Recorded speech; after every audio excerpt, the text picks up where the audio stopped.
Good morning, traders. Anthony Crudele here, and welcome to NinjaTrader live in studio. Our senior economist, Tracy Shuchart, joins me, otherwise known as Shy Girl. Good morning, Tracy. Good morning.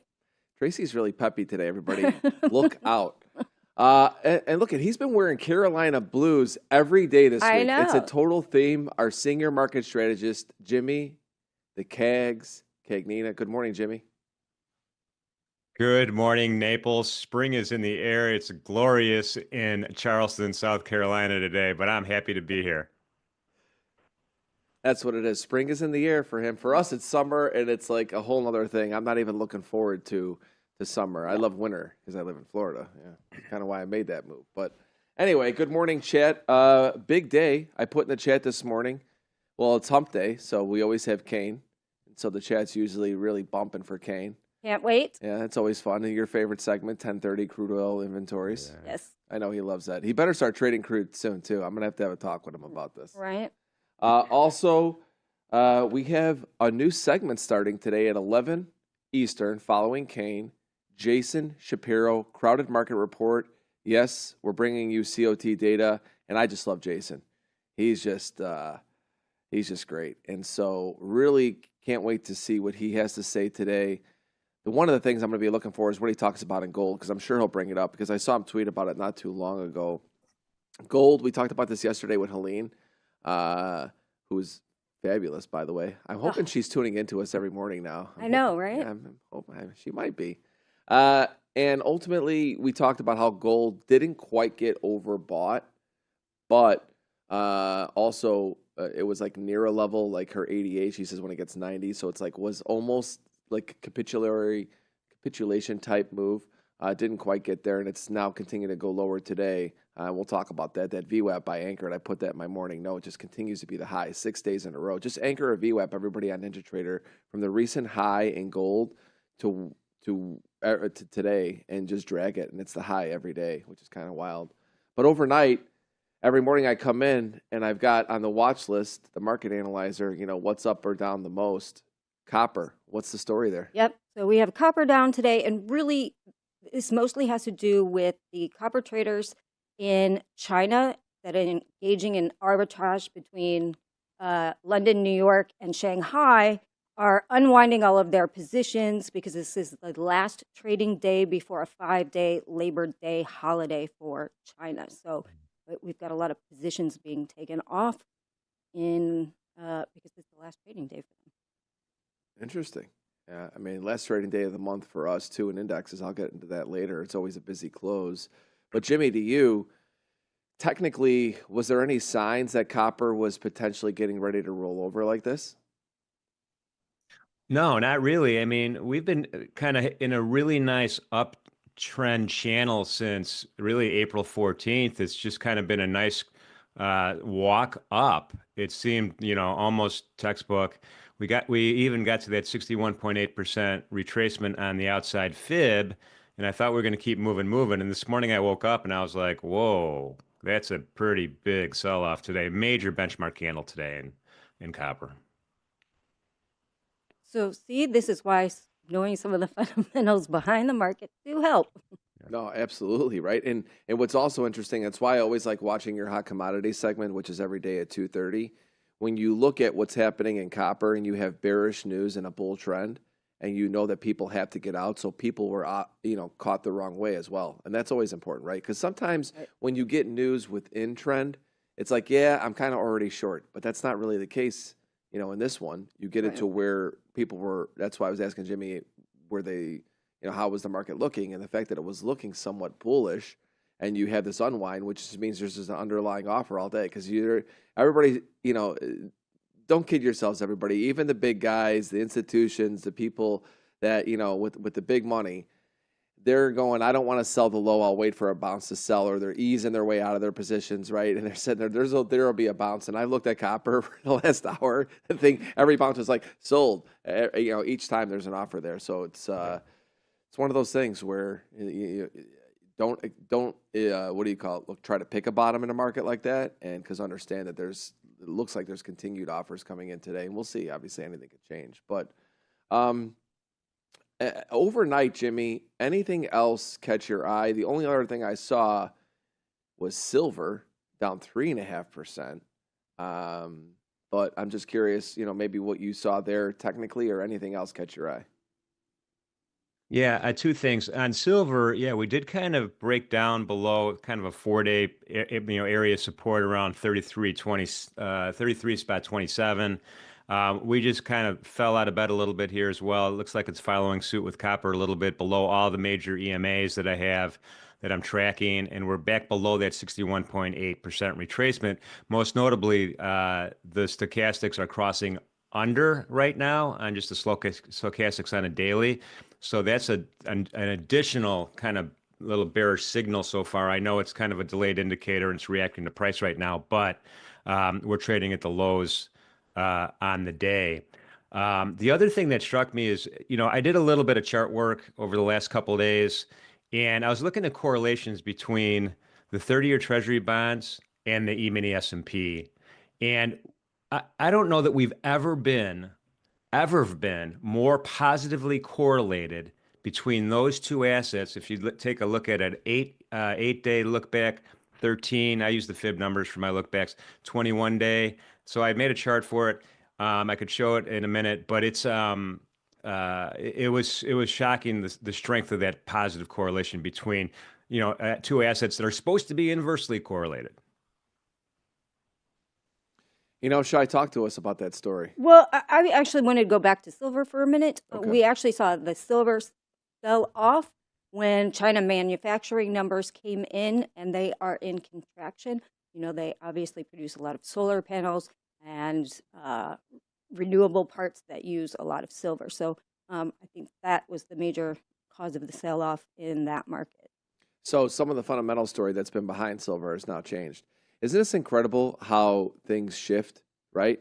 I mean, let's pull back here just for a second, kind of across the board. I want to get to what Jimmy said about indexes going with bonds in a moment, but look at gold off of the high, right? I talked about the VWAP. It cannot hold a rally now. It's just a completely different tale of two different tapes from over a week ago to today, right? Now you look at the equity markets, defying gravity. I was watching Jimmy yesterday afternoon with XYZ and Stowe. I mean, and I'm watching those guys continue to buy the dips in the bottom of that tight range, and the market kept rallying. What was I saying just a week ago for the last 2 months? What do we do in a slow market? We were drifting lower. Now we're grinding higher, low volume, staying bid the entire day. These tapes have totally changed. And it's it's nothing's really changed from the macro story, but the technical story has changed across the board in all of these markets right now, right? I mean, I'm seeing even silver when I look at it this morning, recent low 32.36, it's below the 821.34 moving averages. Gold stays below its VWAP. You see what happens in copper. I look at that. That was sitting above moving averages and some VWAPs I had. Just everything has now shifted, and that brings us to where we are right now. Data, earnings, what's going to happen. Give us a preview, Shai, of what we're looking at the coming days, because it could shift again. So, well, we have tonight after the bell, we have Robinhood, Meta, and Microsoft. So those will be big market movers, obviously, Meta and Microsoft. Tomorrow after the bell, we have Amazon and Apple. So the next 2 days are going to be big movers, after hours. As far as data, we have a ton of data today. We have, let's see, we have GDP. At 8:30, we have GDP, personal consumption, and core PCE, price index. Obviously, core PCE is what the Fed looks at. That's Q over Q. I don't know why they separated them. We have month over month and year over year at 10, along with personal income, personal spending, pending home sales, and then, of course, at 10:30, we have inventories. So a lot of data. That core PCE is going to be huge. This is what the Fed is looking at. If those are elevated in any way, that would reduce the chances that the Fed is going to cut. At least that's how the market will interpret it. So if they come in under what is expected and we see inflation lowered, then we'll probably see the market wanting to price in a higher percentage for a May cut. And we'll be covering that this morning at 8:30. Quick preview of our guest this morning, Leland Miller. I'm excited about this. I've never spoken to Leland. Oh, he's great. He is the go-to China guy. He's CEO of China Beige Book. He's just a wealth of knowledge. So, I want to talk to him about central, PBOC gold buying, and we want to talk to him about tariffs and really what's going on in the China economy, and to kind of understand where markets are headed, knowing a little bit more about what's going on with China. Yep. I mean, my first question is, what do you think about what's going to happen with Bissent negotiating this? And I want to go back to the S&P correlation, really S&P NASDAQ correlation with bonds. It just makes me feel like the market, the reason, sometimes I think we see correlations because the market it's either searching for answers or it's really tied to something to where in the short term, because we're waiting for data, because we're waiting for things to happen with the Fed, that ultimately these correlations just somehow just get tied together. Sometimes it doesn't have to be like this big story because it could change in a second. But when you have so much emphasis on what's going to happen with tariffs, so much emphasis on what's going to happen with the Fed, we haven't talked about earnings.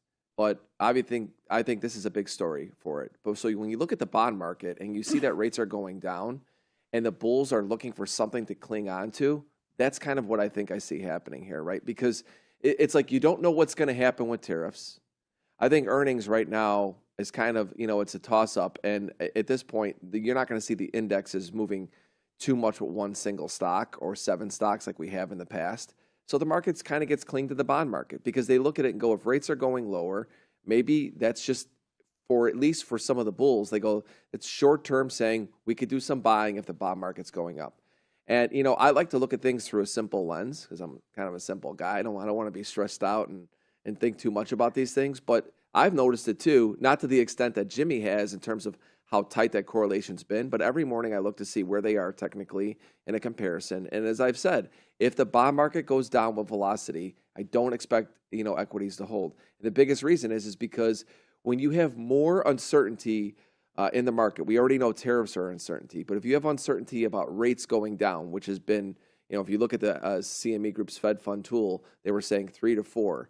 If all of a sudden rates were going down quickly, everyone's like, well, wait a minute, maybe that's not happening, and that was bearish for equities. But when bonds are rallying, I think it's like a warm blanket on a cold day for the bulls. They go, at least we have this for right now. I don't know what you think about that, Shai, and we'll go to Jimmy. Yeah, absolutely. And, and I would suggest be very nimble in these markets. We had JPM come out yesterday and say, we're bullish over the next couple of weeks, but we think, the market's going to come down again.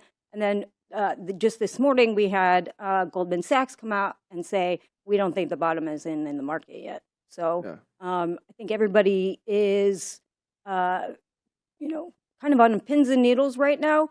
And, if you look at earnings, earnings haven't been bad, but it's for Q1. Tariffs hadn't really hit yet. What I'm looking at again is what are they saying? What are they saying? And a lot of these companies, especially these big companies, are saying, we're worried. We can't even give you, some of them won't even give guidance because they say we don't know what tariffs are going to be. We have no idea. We can't tell you what's going to happen over the next few quarters yet. Yeah, and I think listening to these calls following the earnings are going to be real market movers. It's just going to be a busy next few days. Just because, again, we're up in the air with a lot of stuff, and it's hard. I go back to it's hard for the bulls to really think that this story is done until they have some resolve. We've got no resolve really from anything, really, right? If you look, we've had no resolve from tariffs. We know that that's still an ongoing thing. We have no resolve from what the Fed is really going to do because we're in this dark period right now, and we've got big numbers today, which are going to dictate that. And then we have earnings where it's like, okay, yeah, maybe they're okay for right now. And you see everyone in chat even talking about expectations have been frothy. Helene talked about this yesterday. So it gets dicey. I expect volatility to kind of roar its head back here soon. Doesn't necessarily mean bearish, but I do think that volatility comes back. Chat, everybody, we also got the poll out for today, bullish or bearish. I just voted bearish because I just have a contrarian feel today. It's also because we have crowded market report today at 11 o'clock with Jason Shapiro. So I'm kind of fading into that. I tell you, sometimes I lie in these polls. I don't know why I do it, because I'm like, let me see if I hit more bearish and maybe it is bullish, kind of lean the crowd.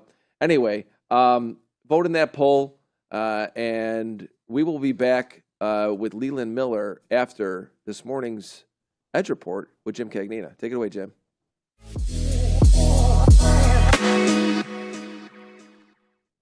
Well, let's start with copper, the big mover of the day, down over 5%. Here's a daily chart right now. You can see this benchmark candle forming here. There's no wick at the bottom of this candle still. There's no buyers ready to step in front. We've kind of crashed through every single major EMA that I have up there, the 8, the 21, and the 50. Now we're below that 50% retracement, driving to a long-term area support right here at approximately 4.50.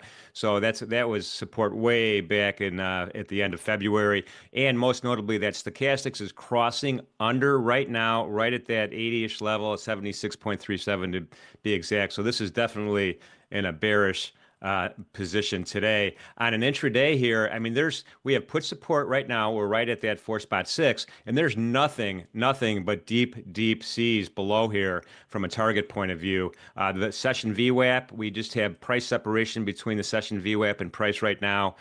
Yeah, there's some upside targets here. But right now, I don't know if anyone's going to be trying to step in front and buy this market. Let's shoot over to crude. Crude oil also has really interesting chart pattern right now. We had this kind of longer term area support, approximately 61.32, framed with resistance at the top, 64.01. And yesterday we closed below it. And we broke away again from that anchored VWAP. I anchored my VWAP from this peak high here on the 2nd of April. And now we're driving to a 23.6% retracement in a 59 handle. So this is kind of we have some low prices coming right here. I don't know what the next step down is, but we do have that stochastic cross under. Again, bearish, just kind of drilling into an intraday chart really quickly here. We see there are some numbers here, though. We have JAX 5 kind of holding its own right now for support at the bottom today of crude. Down a little bit lower is S2, which I think is a pretty important pivot level, 858.83. And then that Menthor Q one-day min, I don't know what the math behind this is, but I love this level, 58.75. On the upside, we have JAX 4 framing the top of the conversation around 60.50. And then the pivot is all the way up at 60.78. So those are some levels here for bulls and for bears. Let's pivot over to the Treasury bond market and talk a little bit about that. The 30-year Treasury bond market right now is in rally mode. I mean, there's no doubt about it. We bounced off these lows back here, 113.02 back on April 22nd, and 1, 2, 3, 4, 5, 6, 7 days in a row. Buyers are coming back in, and you guys know I am biased in this. I'm biased in this market. I think the Treasury bond market is smarter than the other markets, and the Treasury note markets. I'll put that in that same category. So right now, if this continues, I'm looking at maybe a bigger green day in the equity market, because I think that correlation may jump back into place eventually. Moving average cross is kind of crossing above right here with that 80 EMA crossing above both the 21 and the 50, and then the stochastics are off the chart, rolling. On an intraday chart right now, we have plenty of targets on the upside if you want to jump on the bandwagon. I don't know if it's going to continue up or not, but we broke through that call resistance just now, 117 and 16.30 seconds. R2 is in play up here right now at 117.30, and then JAX 1 level at 118 even for the bulls. So there's plenty of targets on the upside. On the downside, JAX 2 is kind of framing the conversation on the bottom at that 117 117 even level. And then if something breaks bad here on some of these numbers, as Tracy pointed out, remember, we have some big data coming out, especially at 10 o'clock with that PCE number, 1622, and then JAX 3 down here at 16. So there's plenty of targets there as well. And then I will show you the correlation chart just because it was fun making it. I know it looks like a bowl of spaghetti right now, but I just have the E-mini S&P tracking at the top. I have my, in blue, I have that 30-year Treasury bond in green. And then I use different lookbacks for my correlation, right? I use the 8. I use these are fib numbers that I use the 13, the 21, and you can see the tighter the time frame, the stronger the correlation, right? The 8 is at look back is at 91.2% positive, right? You go further back, then it averages out a little better, closer to 0. But this is kind of this is a unique phenomenon, folks, that we're seeing here in the Treasury bond market for sure. Having said that, that is today's Edge Report. Back to you, Deli and Shai. Thank you, Jim. And we are now joined by Leland Miller, CEO of China Beige Book. Leland, I'm Anthony Crudele. Welcome to NinjaTrader Live. Pleasure to meet you, my friend. Good morning. So we've got Shy Girl here in studio. We've been talking about having you on for a good period of time, and what better time than right now as we are really hopefully getting close to some closure for Chinese tariffs negotiations with U.S. My first question is the question, I think. What are your thoughts on how Becent is handling the negotiations, and where do you possibly see we land? Well, you're assuming there are negotiations. The Treasury Secretary is theoretically in charge of the trade policy right now, even though it's supposed to be the U.S. Trade Representative, and it was supposed to be before it was the Secretary of Commerce. So apparently it's Scott's turn up. Look, there are no real negotiations right now because both sides are staring at each other and saying, you got to blink first. So I think if you just put the framework around what we're seeing right now, you're seeing tariffs on China that are sky high and arbitrarily so.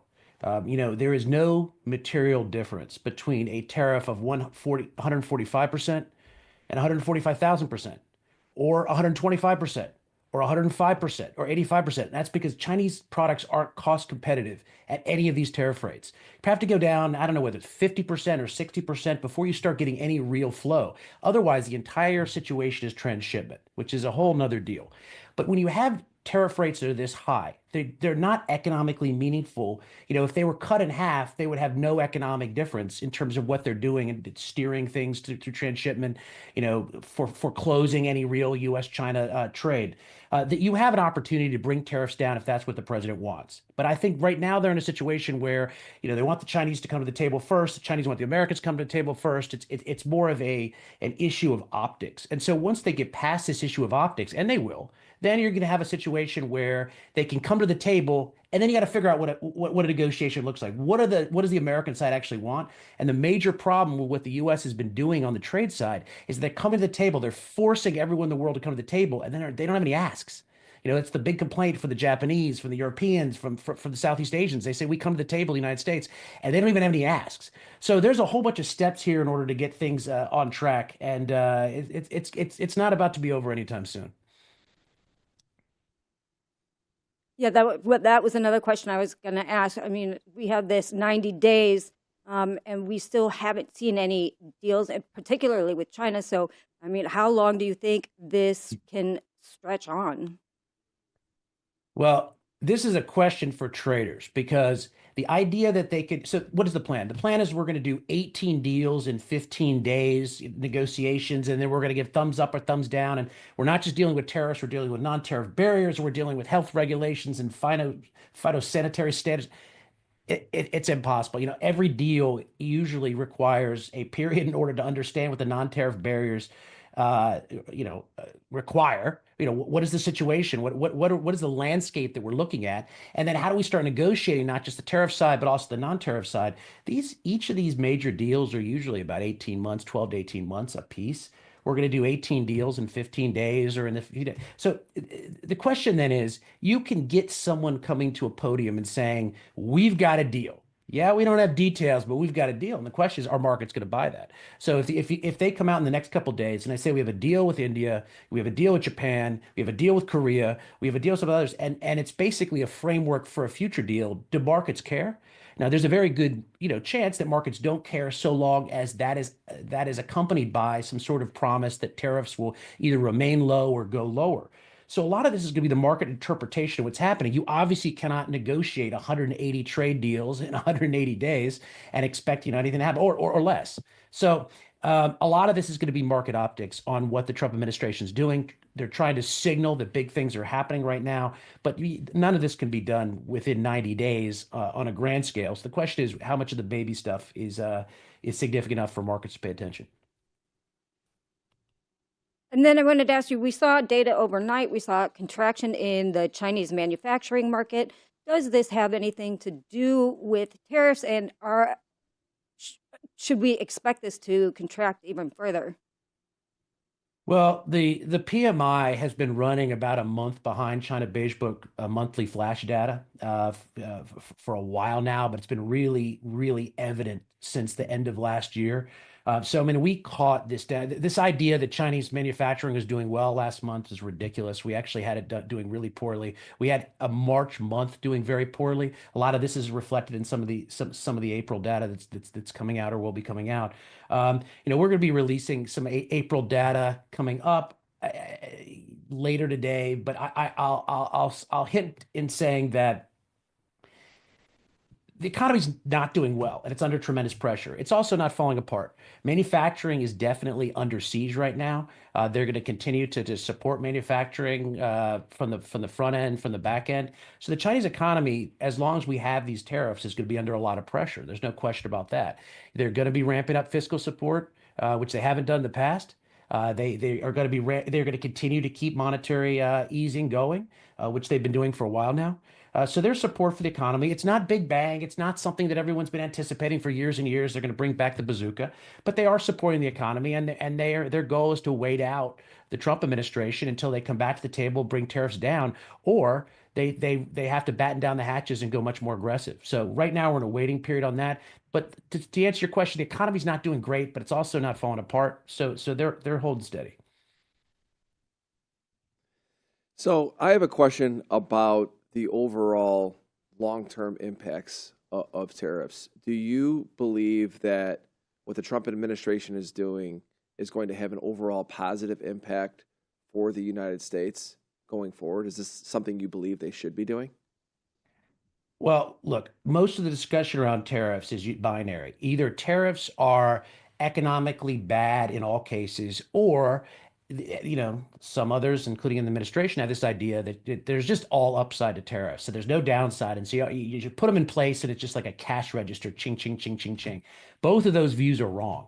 And one of the reasons that tariffs are part of the discussion right now is not for purely economic purposes, but for national security purposes. So if you've deindustrialized your economy, if you have significant supply chain choke points where the Chinese are in control of your supply chain, or other countries that you have an adverse relationship with are in control of your supply chain, and you need to shift more of your production either back home or to allies, you may need tariffs as a device for doing this. So tariffs have their place in the grand scheme of things. Now, you can't do everything with tariffs, and you can't do everything to everyone at the same time with tariffs. And I think the major problem with this is back in November, we put out a lot of guidance on what the administration's plan going from the transition, going into the administration was on tariffs. And, the guidance, of course, was here's what they're thinking right now. Here's the plan. Be prepared for global tariffs. Be prepared for big China tariffs. They're much more serious about tariffs than markets expect. Everyone's taken the wrong lesson from Trump 1. The idea that they're going to let the Wall Street, the equity markets guide them, that the tariffs are for deal making. None of this is true. They want to restructure economic relationships. On the other hand, the plan with President Trump is always sort of chaos. And so they had a plan. They had a sequencing for laying out the tariffs, and you go to Mexico and Canada first, and you focus on fentanyl and illegal immigration. You move on to global tariffs or to Europe. You deal with some of the structural imbalances there, and then you basically prepare everything for the larger battle against China. That went out the window immediately. There was the cadence was wrong. The sequencing fell apart. And so now they're dealing with a situation where they're trying to talk about how this is all about China, but they're actually going to war with every other country in the world, including Canada. And you need USMCA countries as your base of production if you're going to be credibly arguing that you can hold the line against Europe or against China or anyone else in terms of your bringing production home, using tariffs as a weapon. being sustainably able to continue a tariff campaign without price pressures blowing through the roof. So the problem is not with the idea of tariffs and some sort of, 30,000 foot level. It's that you have to sequence these right. And when you just explode in every direction at the same time in massive numbers, then you're going to have a lot more obstacles. And I think that's what they're dealing with right now. And then your thoughts on, we've seen a lot of central bank buying of gold. I kind of want to switch this to the commodity side for a little bit. We've seen a lot, particularly China. Do you see this continuing? And is this what some people say is a way to get away from the dollar? What are your thoughts on this particular issue? Well, a lot of what the U.S. has been doing, the administration has been doing, has scared investors, and so there has been a flight from U.S. dollar assets. People want to, for a while, we're selling equities, selling bonds at the same time. So there is a desire by investors writ large to diversify their assets. The problem is you can't really diversify your assets in a big way. So what you're doing is you're buying other things on the margin. You're buying some other currencies on the margin. You're buying more gold. Maybe you're diversifying into something else. But you can't get away from the dollar as the reserve currency. The only thing that could be done in order to rip away the reserve currency of the dollar is if the U.S. does it itself, and it could. It's possible.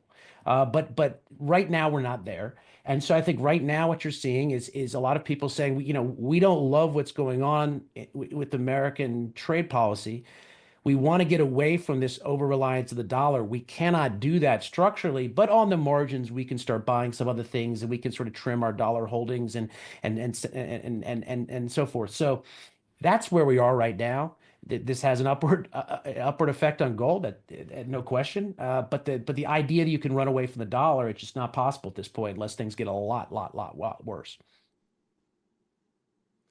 Shai, we just had some breaking news come out. Maybe you want to cover that? Anything? I know we got Leland here, but I know we're seeing some moves in the market here. Market's on lows. Yeah, so we had personal consumption come in at 1.8%, which was higher than expected. I'm not shocked about that. We had a lot of pre-buying going on.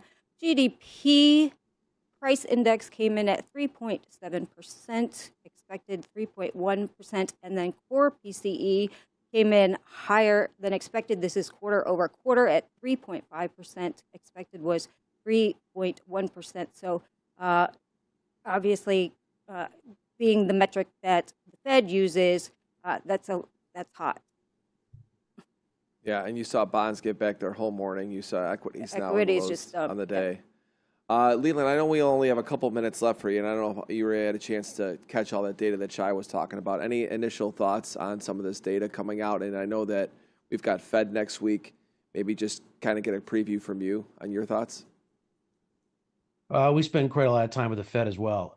But what I will say here is that the Fed in a certain situation would be forced to step in. They really don't want to look like they're bailing out the Trump administration on a tariff policy they're not particularly fond of. So the Fed is watching nervously from the sidelines.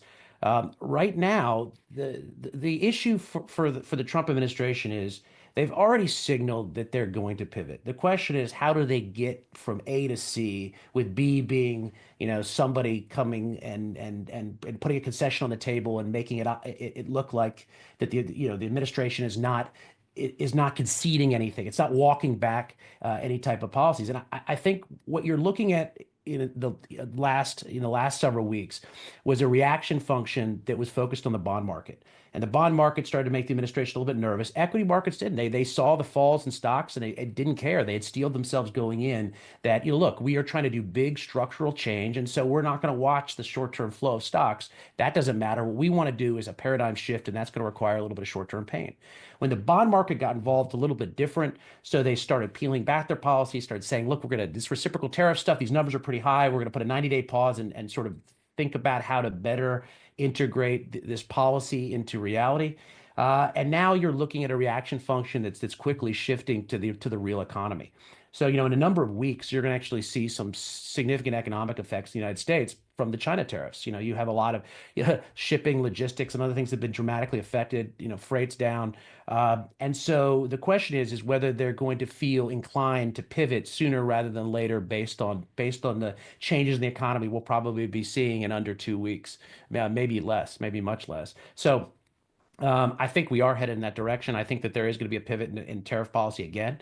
And I think there's going to be additional pressure on the administration to tone down some of the tariff rhetoric as we go into tax season and start dealing with the reconciliation bill, where they want to coalesce around some of the president's big picture priorities. So I think there's going to be some major changes in tariff policy in the coming weeks. And that's something we should have our radar up for. And we'll leave it there. Leland Miller, CEO of China Beige Book. Everyone in chat, hit that like button and go and follow Leland on Twitter. Leland, this was great. I got to tell you what, insight that I have not heard. I can't tell you how much I appreciate your time. Thank you so much for joining us. Enjoyed being with you guys this morning. Thank you. Thank you. Thank you. So, Shai, a lot of data came out. Maybe we go over that quick, and we'll go into a quick kind of thought process on what happened after. So really, core PCE is what the market reacted the most on. It came in hot, meaning that inflation remains sticky. That is the Fed's metric for what they look at for their decisions. So basically, chances of a cut in May just went down with inflation running hot. So we'll find out at 10. We have core PCE price index month over month and year over year. So this was just quarter over quarter. So that means that this quarter was hotter than the last quarter, which is not good news. And for anybody expecting cuts. And they have this data. So the reality is that it takes the potential for a rate cut down. Yeah. Correct. And you saw initially, what did we say all morning? Watch the bond market. The bond market just caught an offer right away. And all of the weak hands that have been long equities, and I say weak hands, people with tighter stops, people that have been like kind of forced into buying this rally. You got trend followers back above some of these moving averages. And you see a data point like this come out. This is when macro leads technical, and this is what could be a turning point. Again, as I've been saying, I think it's a bear market bounce, but it's quite the bounce. But this is, bonds continue to just puke all over the place because anybody that's long is getting washed out right now. Yeah, to me, I look at the 30-year, and I'm going to go over my charts with Pharm in a second. I think this thing's got legs to break, and watch that throughout the day today. Also, end of the month, how that plays into this. Right. Okay, a market you don't want to fade when you have data like this. Anything else, Shai, before we let you go? I know you'll be in chat the rest of the morning, but anything else to kind of lay the groundwork for the day? No, just keep an eye out for that data. It's going to be another market mover at 10. I'll see everybody at 10:30, and then back again at 2:30. All right, Shai, thank you so much. All right, let's bring in the man, the myth, the legend, Pharm Navy, our boys in the house. Initial reactions off of Leland and also the data. Boy, inflation sticky and economy soft. Man, I'm super bullish, Deli. Super bullish right now. Yes. Oh, man, I'll tell you. That was ugly. It was. And you and I have been, we talk every day. We look at the charts, and obviously you and I, we do a little macro talk before we get into what we're looking at from a technical perspective. And, the chart was getting to the point where it was defying gravity again. And it's always tough because you're just like, well, yesterday you and I were both saying, we're like, I'm kind of bullish, but I don't want to be bullish up here. And this is where macro coincides or contradicts, technicals. And you have the situation right now where this number comes in this morning, and it kind of it shook the tree a little bit, right? It's bringing volatility back into the market. We've got a Fed meeting coming up next week. You've got end of the month today. Now everything, it's funny, all the tone changes, even for earnings, right? Like now the earnings better be really good, right? Now everything is amplified again to where before it was like, I think just prior to that number was, we'll take any sort of news as long as it's kind of in line and maybe the bulls will run with it. Now things really have to be good. I don't know what your thoughts are on that, but I think it changed the tone this morning. Yeah, I think so. I mean, we're in a situation where, I mean, really the bid has just been honestly kind of pathetic lately. Just a lot of chasing short time frame traders, a lot of market buying. Every bid got chased, whereas like the offer was just, I mean, it was persistent, it was heavy. Even if as it was being taken out. So like we're not like talking about every seller's a short, right? So to me, it really felt like the size and money was looking for exits. And I mean, I wasn't alone. I mean, a number of traders were DMing me like, what the hell is going on? This keeps going up. And, you know, this offer is crazy. But like, we've all seen this before. But I mean, it was going to break at some point. And you're right. Like, we kind of needed the hat trick on earnings and data to really facilitate this breakout sustaining. And as we are now, it's definitely under some serious threat here of coming back in. So given the whole week so far has developed, you know, up north of 55.50s, you know, maybe short-term time frame traders can, you know, suck this back up, but looks kind of ugly to me. And it could turn this week into something pretty gross and change a lot of people's perspectives real fast. Exactly. Glad we got the bond market chart up here first. So I had an anchored VWAP from this turning point. You had a retest of the low, and this is the turning point. I like this area right here to anchor the VWAP to see what the trend has been like in terms of strength. You know, have the bulls been in control? 1, 2, 3 standard deviations. You can see they've been hugging the 2 standard deviation line coming in up until today. We're back down here. You've got 1 standard deviation and the 34-day moving average pretty much right where the bond market is right now. I just think they're going to keep melting through this thing. The only place I see the bond market stopping is a full point lower. There's a lot of froth in here now. Let's not forget where we were, right? This is kind of muscle memory for bonds. Bonds were getting back to coasting, thinking that, again, you heard Shai talk about it. You know, rates are probably, they were leaning towards probabilities of going lower. You get a hot number like today that changes the tone.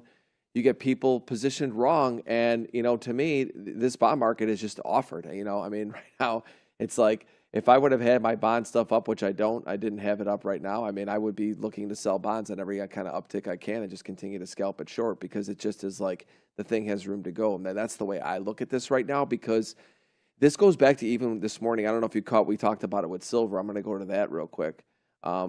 So what's interesting here, silver's actually caught a little bit of a lift this morning. Actually, I'm sorry, I said silver, I meant copper. So copper this morning had some news that was bearish copper and ultimately was sitting relatively bullish, sitting above all these moving averages, flatlining, and now it just had this underlying offer in it. And it's a similar situation. When you get positioning caught off guard in a move where the news turns it, gets really, really interesting. And I think that's ultimately what's happening in bonds. So when you go back to bonds, it's just like, you know, who wants to step in and buy this thing here right now after the data we just had? You know, the longs have already been played into the market, and now I think you just have everything turned net sellers.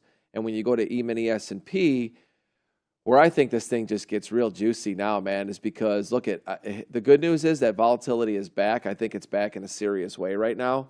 I think this number, again, I think changed the dynamic this morning because it's not just this number, it's the emphasis it puts on everything following it. Because now the market's going to be more hyper-focused on the next data point. Everything's going to be a little bit more sensitive to how things react. And the reality is, in order for the bulls to sustain this rally, they need some good news now. And they need news to overpower this news. And that's going to be tough. And so from a technical perspective, when I look at ES, I wrote this morning in my note, and one thing that I'm going to do is I'm going to move this VWAP over to here just to take a look at it. And that's that turning point, kind of similar to where I would have the bond market one. And that comes in right around 54.50. I mean, my money is going to be on them probably heading towards there today. Hard to see anything to stop it again because unless the data kind of totally puts a shift on this, I've turned pretty bearish today. And I've said it before. I turned bullish because the market told me to. This data, the way the bonds are reacting, have turned me now bearish. I look to sell rallies, probably using puts throughout the day today. I'll watch to see how that goes, wait to see how the market opens. But I think 54.50 is in the cards today. And really, if that starts to fill the hole today, it just opens up a whole new level of, downside in the mid to low 5300s, I think. We'll see, a lot to play, but I think initially right now, today, end of the month flows in a bear market, boy, it's going to be a wild close as well. I think the last 5 minutes of the day today is going to be really wild. I wouldn't be surprised to see a 50-point move in the last 5 minutes of the close today, depending on what's happening. And I know we've got some big earnings coming out right afterwards, but the end of the month towards that close today in ES and Nasdaq, I expect a lot of volatility.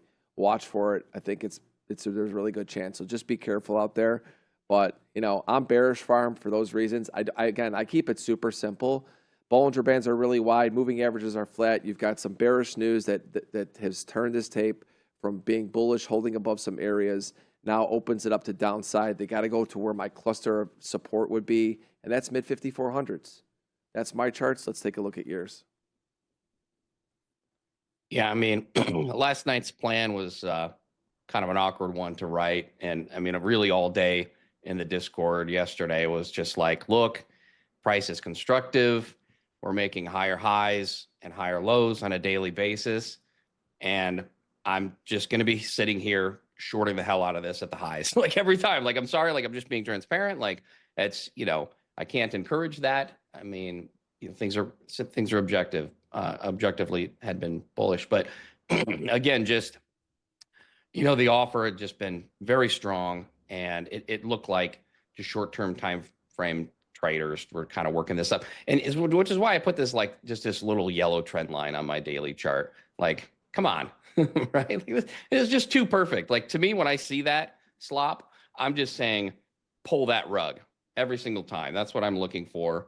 Pull that rug. And so when I feel the bid get weak, I start looking for liquidations. And you may recall I was short yesterday when we talked in the morning, and we dumped into the 55.20s, and I took some covers there, and then I just round trip the rest. And I've been in round trip mode. I'm gonna scalp some short, take some profit, set a stop for even, and then wait for a break. And maybe I'm wasting my time and energy, but I mean, here we are, and now we're breaking. So yeah, I mean, this can change very, very fast. Again, just looking at this, why don't we take all three of those lows today?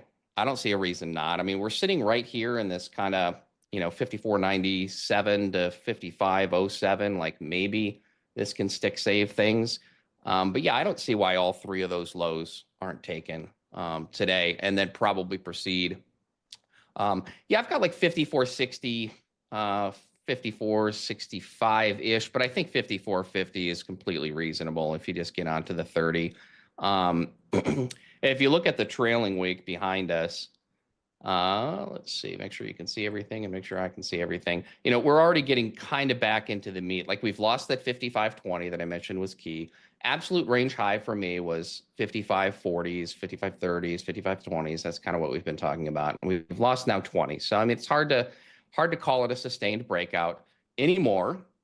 So it opens some serious downside.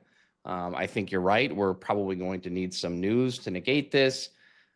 Maybe there's something on earnings to negate this. But to me, if we get a clean break away from the current week's range, and then we just end up putting in some kind of double distribution week back to the downside. We had one to the downside on the inside week, and then we had a multi-distribution up last week, and then now we could go multi-distribution down on the week again, and start testing some of these lower levels. So I think 54.50 today is completely in the cards. And this week, I mean, there's no reason not to see 5,400. I mean, we could see 5,400 today, like after hours. I mean, you never know, but 5,400-ish, maybe 5,386 to 5,400. That would really be kind of my major target, I would say, for this week, if things stay bearish. Again, we're sitting here right in this spot where I think we could potentially stick save things, but I'm not about to step in front of it other than covering a few.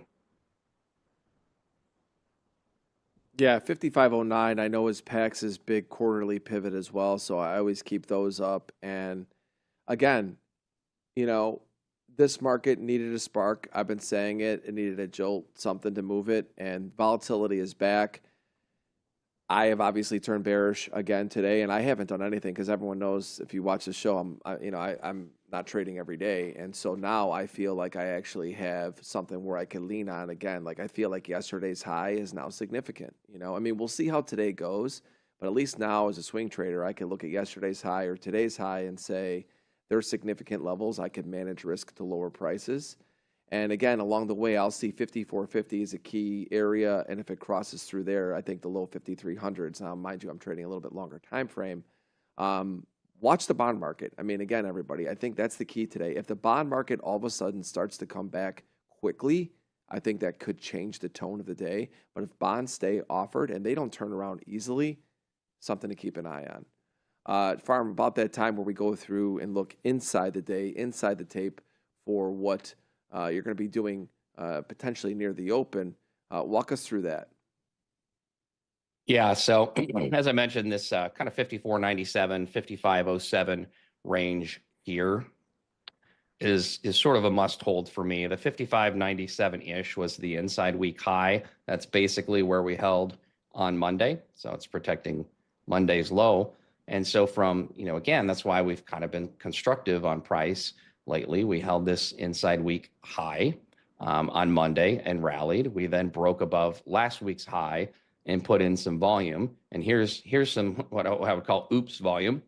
Very poor location from buyers.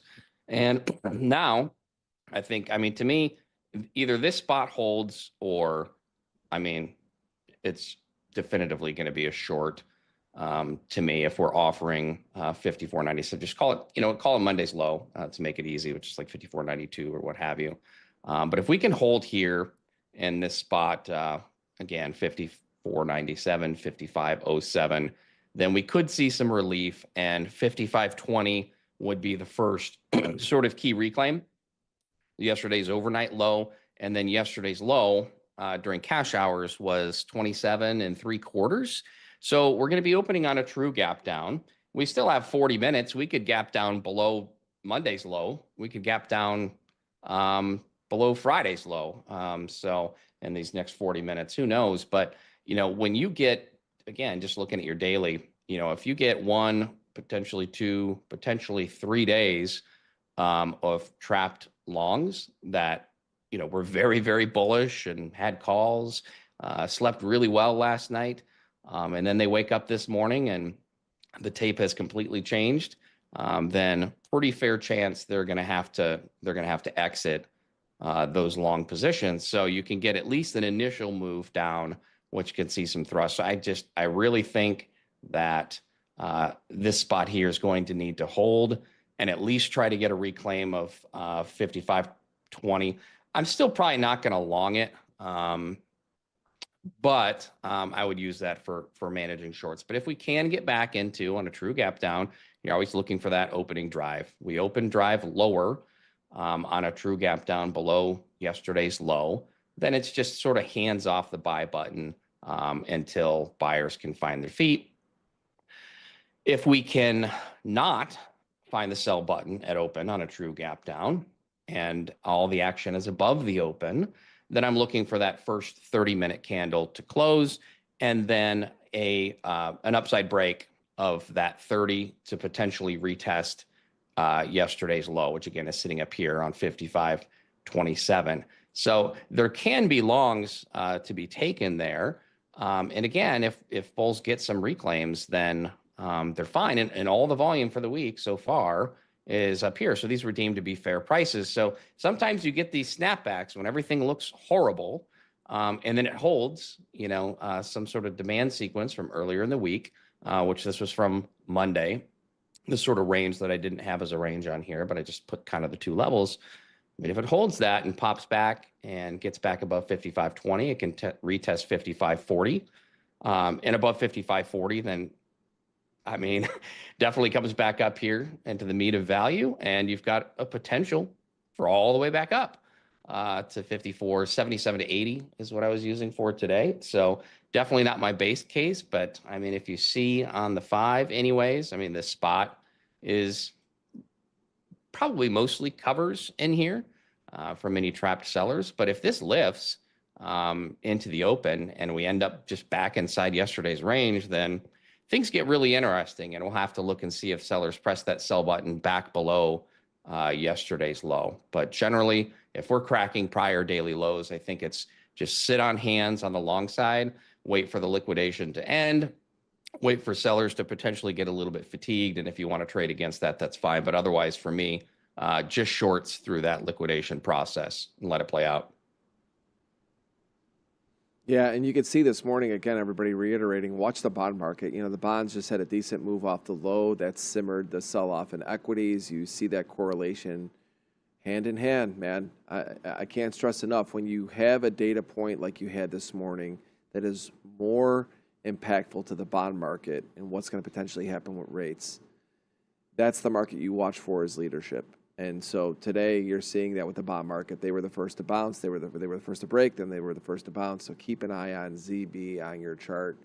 Pharm, I was wondering if you have anything up for Nasdaq. I know we talked a lot of ES today. We've got some time left. I'm curious. I would like to see what you have for NASI. Yeah, let's take a look at NAS. Give me 1 second to get some charts pulled up. To me, the big spot was holding 450s. 19 450s. Let me pull this in here. And you can see we've kind of gone clean through there. I'm watching 204 to 229 on the NAS, sort of this area. You could argue down to 170s. But I think if you're offering 200s, then you're looking at sort of the next leg down on the NASDAQ to maybe 19,060 to 19,087. I would say is kind of the spots that I'm looking for. But again, same thing like on your daily. We talked yesterday about the NASDAQ February high anchored VWAP on a non-back adjusted chart. It might look different on a back adjusted chart, but it tagged exactly there. Basically, it's sitting right around 645 or so. And so that has failed and stalled. And same thing, we're cracking down through prior day lows. So that's kind of what I'm looking at. And like to your point on bonds, I mean, I posted something on X a while back. I was long ZB, actually TLT. I think I was long ZB through TLT. And I just felt like I couldn't be long. And I was like, well, maybe I'll miss a big move. And it did move higher from where I exited. But I just find it so hard to own bonds right now on the long end, especially. Given the uncertainty that we have. And it just seems like there's easier money to be made elsewhere. Obviously, I felt kind of bad about that decision the last couple of days as it has rallied, and then feel okay about it now today. But that's going to play a big role on what NASDAQ is doing. The offer, and we talked again about this yesterday, the offer to me started on NASDAQ. And that's how it started in December. That's how it started in February. It was all about the NASDAQ, and it makes sense. They've got all the big boys in it. So to me, if we start offering 19,200s and making lower highs, lower lows below there, then I think that spells significant trouble for really all the indices probably. So that's kind of what I'm looking for on NAS, as those low 200s. If that can't hold, then it's probably a bit of a shit show, to be honest. I don't know. Can I say that? Sorry, I did. Yep, too late. Better to ask for forgiveness, they say, Pharm. Yeah. I got it a little bit lower than that in the NASI, to where I think it starts teetering like just above 19.1 above there. I'll be keeping an eye on that for me in the NASDAQ to see if that starts taking a leadership role to the downside, or if that holds and we start to turn back up. Again, volatility has been sparked again. Great for day traders. You know, even though I'm more bearish, and I know that you're leaning more towards that as well, there is two-way scenarios still. I still think up in here it's going to be a little bit of a dogfight. Remember, the bulls never give up that easily. You know, the only time they give up is really when they have news behind them, and we've kind of breaking out across the board like we saw earlier, right? It's always a dogfight with the bulls. It's never given up that easily. like it is with the bears. They're just always like, okay, let's just rally and grind back up. So it gets interesting today to watch these other things. And again, earnings coming out after the close today, big group of earnings that we're going to get after the close today. More data on the 10 o'clock hour that I think could be market movers. So ultimately, as I always say, small and smart, be patient, keep it light and tight, take what we're giving you and hopefully help you understand the overall market environment. Any last kind of thoughts, Pharm, before I let you go today? No, I think that's spot on. Like there is, I don't want anybody to get too bearish here just yet. Again, Yeah. we've got this spot here, 54.96. And if you just look at DAS, and we've got it up, so we'll talk about it. Again, inside week high from the week of 413, I think this was. We're still sitting above there, right? So there's no horrifying technical damage done just yet. Maybe we sweep out these lows, reclaim, and start to build volume upwards. Like it could be okay. It's a horrifying print. That was terrible data. So it's going to be hard for me to press the buy button, but it doesn't mean that there can't be longs. So if this ES 5497 holds and, NQ right down here, mid 200s, low 200s holds, even a quick sweep lower, then keep an open mind if you tend to be bearish. But if your focus is on longs and we just start buttering through prior day's lows, then just let them get it out of their system before stepping in front of that, for sure. That's the key. Understand the market environment. And if you are trading longs today or shorts, I can't stress this enough. Keep an eye on what the bond market is doing. High velocity moves in bonds will spill over into equities, especially coming off a data point like it was today. Pharm, you're the best. As usual, we do this, everybody, Monday through Thursday from roughly 8:30 to 9 Eastern. Pharm joins us with the different color shirt, but always with the same fresh attitude and an analysis. He's my guy. Pharm, thank you so much for joining me, my brother. I will see you tomorrow. See you tomorrow, Dale. You take care. Make sure you hit that like button for Pharm, and of course, hit the like button for Tanya. Tanya, you've gone away from the Florida color scheme today. You've got maybe a little bit more of a New York vibe going back on today. So I think that this confirms the trend has changed. I thought you were moving to Florida. You're staying in New York. Good morning. How are you doing? As they say, like the trend is your friend until it is the end. So maybe it's the end of that trend. Yeah, I'm doing good today. I mean, yesterday, in New York, the weather is beautiful, so I'm starting to finally wear short sleeves. Well, that's good. Yesterday you had the spring shirt with the clear glasses. Today we've got the more of the New York shirt with the yellow glasses, and I think it's time to get serious, Tanya. We had breaking news this morning. Maybe we go to the charts right away today because I know everyone's going to want to see your analysis. We had breaking news where the PCE came in hot, as Shai had said. That took the bond market lower. It took equity markets lower. Now we have a little bit of a different vibe today than we've had the last few sessions. What are your thoughts coming into today? Right. Well, my target from yesterday, like the 4-hour low there, the Friday's low, hasn't gotten hit, and like looks like we're finally might be heading towards that. Looking at the 4-hour, yeah, that's a low with liquidity pool beneath it. And looks like, yeah, with that news, that might be the catalyst for it. Yesterday's 10 a.m. news was not even close to it, and then it did end up going higher. So I just basically, yeah, that didn't deliver there. So maybe today we'll finally deliver to that Friday low, because it does seem like, yeah, we lost momentum to the upside. It was really just kind of grindy. And yeah, now this is quite the move lower, starting with that 8:30 news. We do have 10 a.m. news today as well, like you mentioned. Yeah, I think that's like my first target there, Friday's low. And then kind of seeing from there what that's going to look like, because if I'll look at the fib from here. Like we not even retraced to 50% of this leg. So I'd like to retrace through to there, and then perhaps maybe this is a more sensitive area, 19073 or such. But basically, if I'm going to go long, though, I would need it's a 4-hour point of interest. I would want at least like a 5-minute shift in structure. I wouldn't be like micromanaging on the 1 minute in that way. All in all, like the 4 hour is still bullish in that regard, but like I said, we ran out of steam there because we never really retraced into a even 50% of the leg up. So maybe today's that's what's happening. And overall, I think, depending on if the bearish structure holds, then yeah, we could go definitely continue lower. In the regard, I'm not going to try to flip trend on the trend right away, especially since it just seems like we just started bearishness on the hourly there.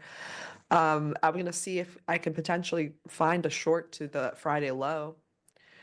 But sometimes maybe we'll even hit it before the open. We'll see, or at the open.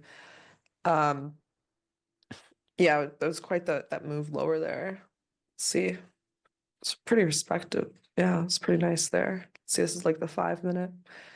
Let's see this hourly here on ES. ES is further away. NQ is really close to that Friday low. Pretty interesting there because Nasdaq was leading us at some point. Now it is definitely a bit weaker. If I look at this, yeah, I think this is Monday's low that I just took out. So it's definitely leading out there. And we'll see if the momentum can hold to the downside, or if after this level gets taken, will we see a shift, a recovery back up. I don't really think that, since we just kind of started that shift down, I don't know if that'll happen today in the morning, or perhaps tomorrow, or perhaps NFP. But basically, yeah, taking the guesswork out of the tradings. Essentially, I have that target, see the reaction there. Whether or not on the 4-hour, is it going to wick this area with 2 fair value gaps here stacked below? And ideally, that's what I'm talking about. We could come into this area pretty easily, like 19,000s again. I would like to then see how this 4-hour, especially the 4-hour candle, actually from 6 to 10. How's this going to close? And the next one, if we're going to wick this area or not, if we're going to end up going for more upside in the coming days. But essentially, I mean, I think that Friday's low is in the cards for both indices. If we don't hit it, like right now, then I'll definitely be looking for some shorts to there. Which we are actually getting very, very close to it on NQ. We're about like 30 points away or such. And then I'll see if we're going to have a continuation here or a reversal. It does look like, though, jagged highs on the higher end. So I really doubt like a reversal is like, it's going to be sustained today. If we're just starting to the downside, could take some consolidation in there. So I'm kind of prepared that if we hit this level, I won't be rushing into anything too fast, because we could start after a distribution, another accumulation. So to me, it's pretty important how we react at Friday's low, essentially, whether we're going to go lower, deeper into this area, or if we're going to reverse here. I think it's more likely, price is still bullish on the 4-hour. It really depends on how we're going to react here.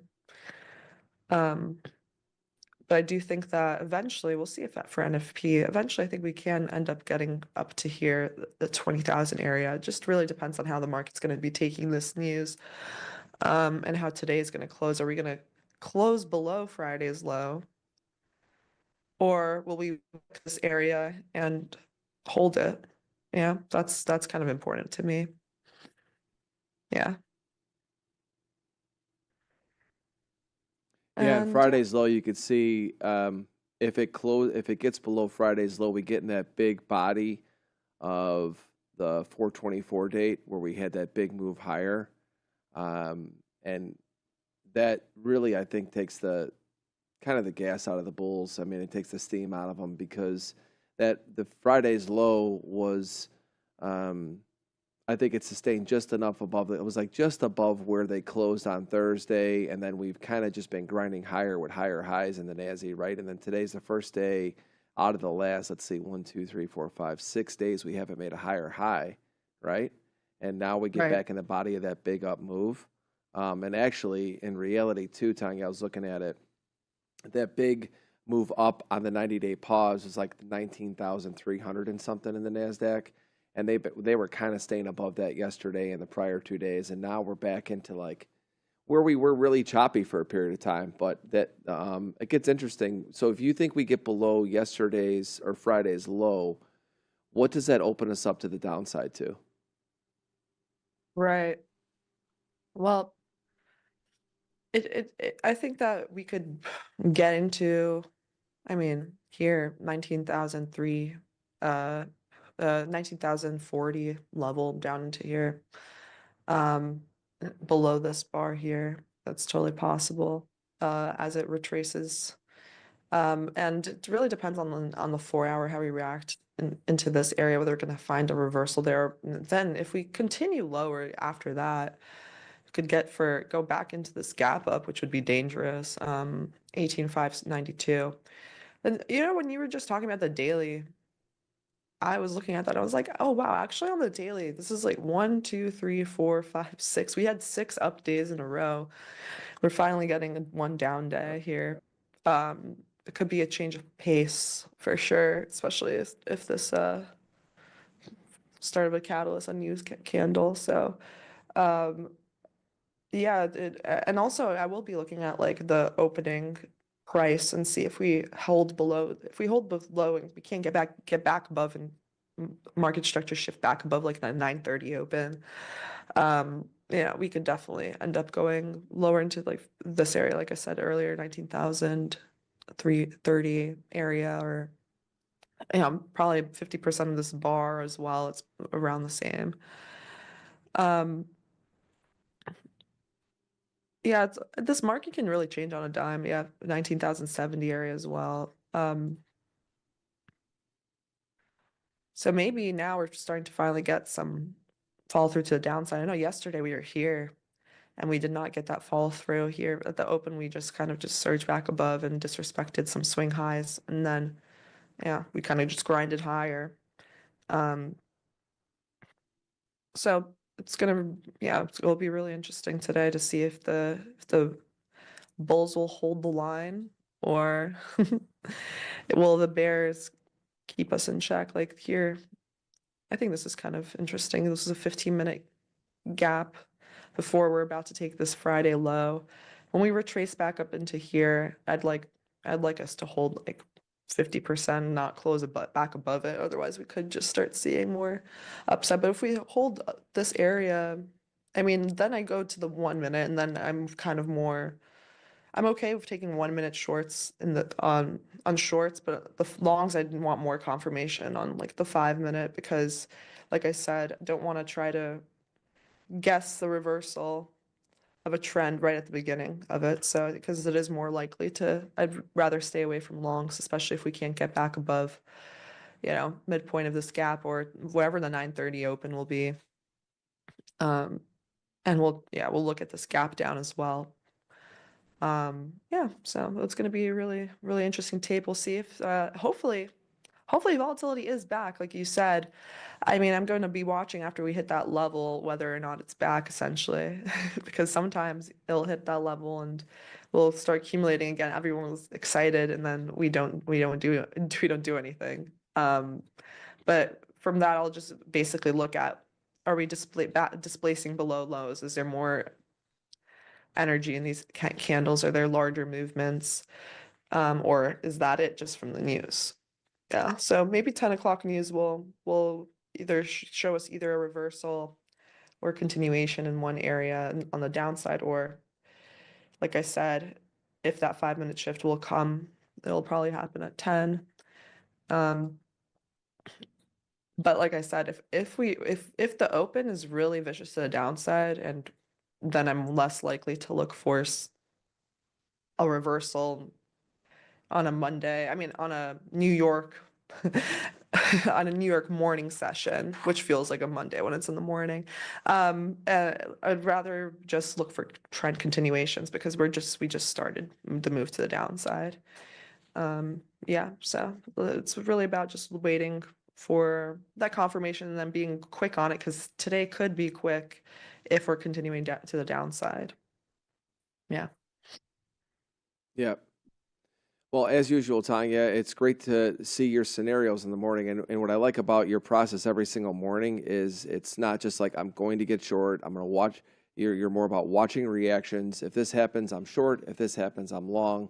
And as everybody knows, we do this Monday through Thursday from 9 to 9:15. And of course, Tanya is streaming all day with us on Mondays. Hit that like button for Tanya.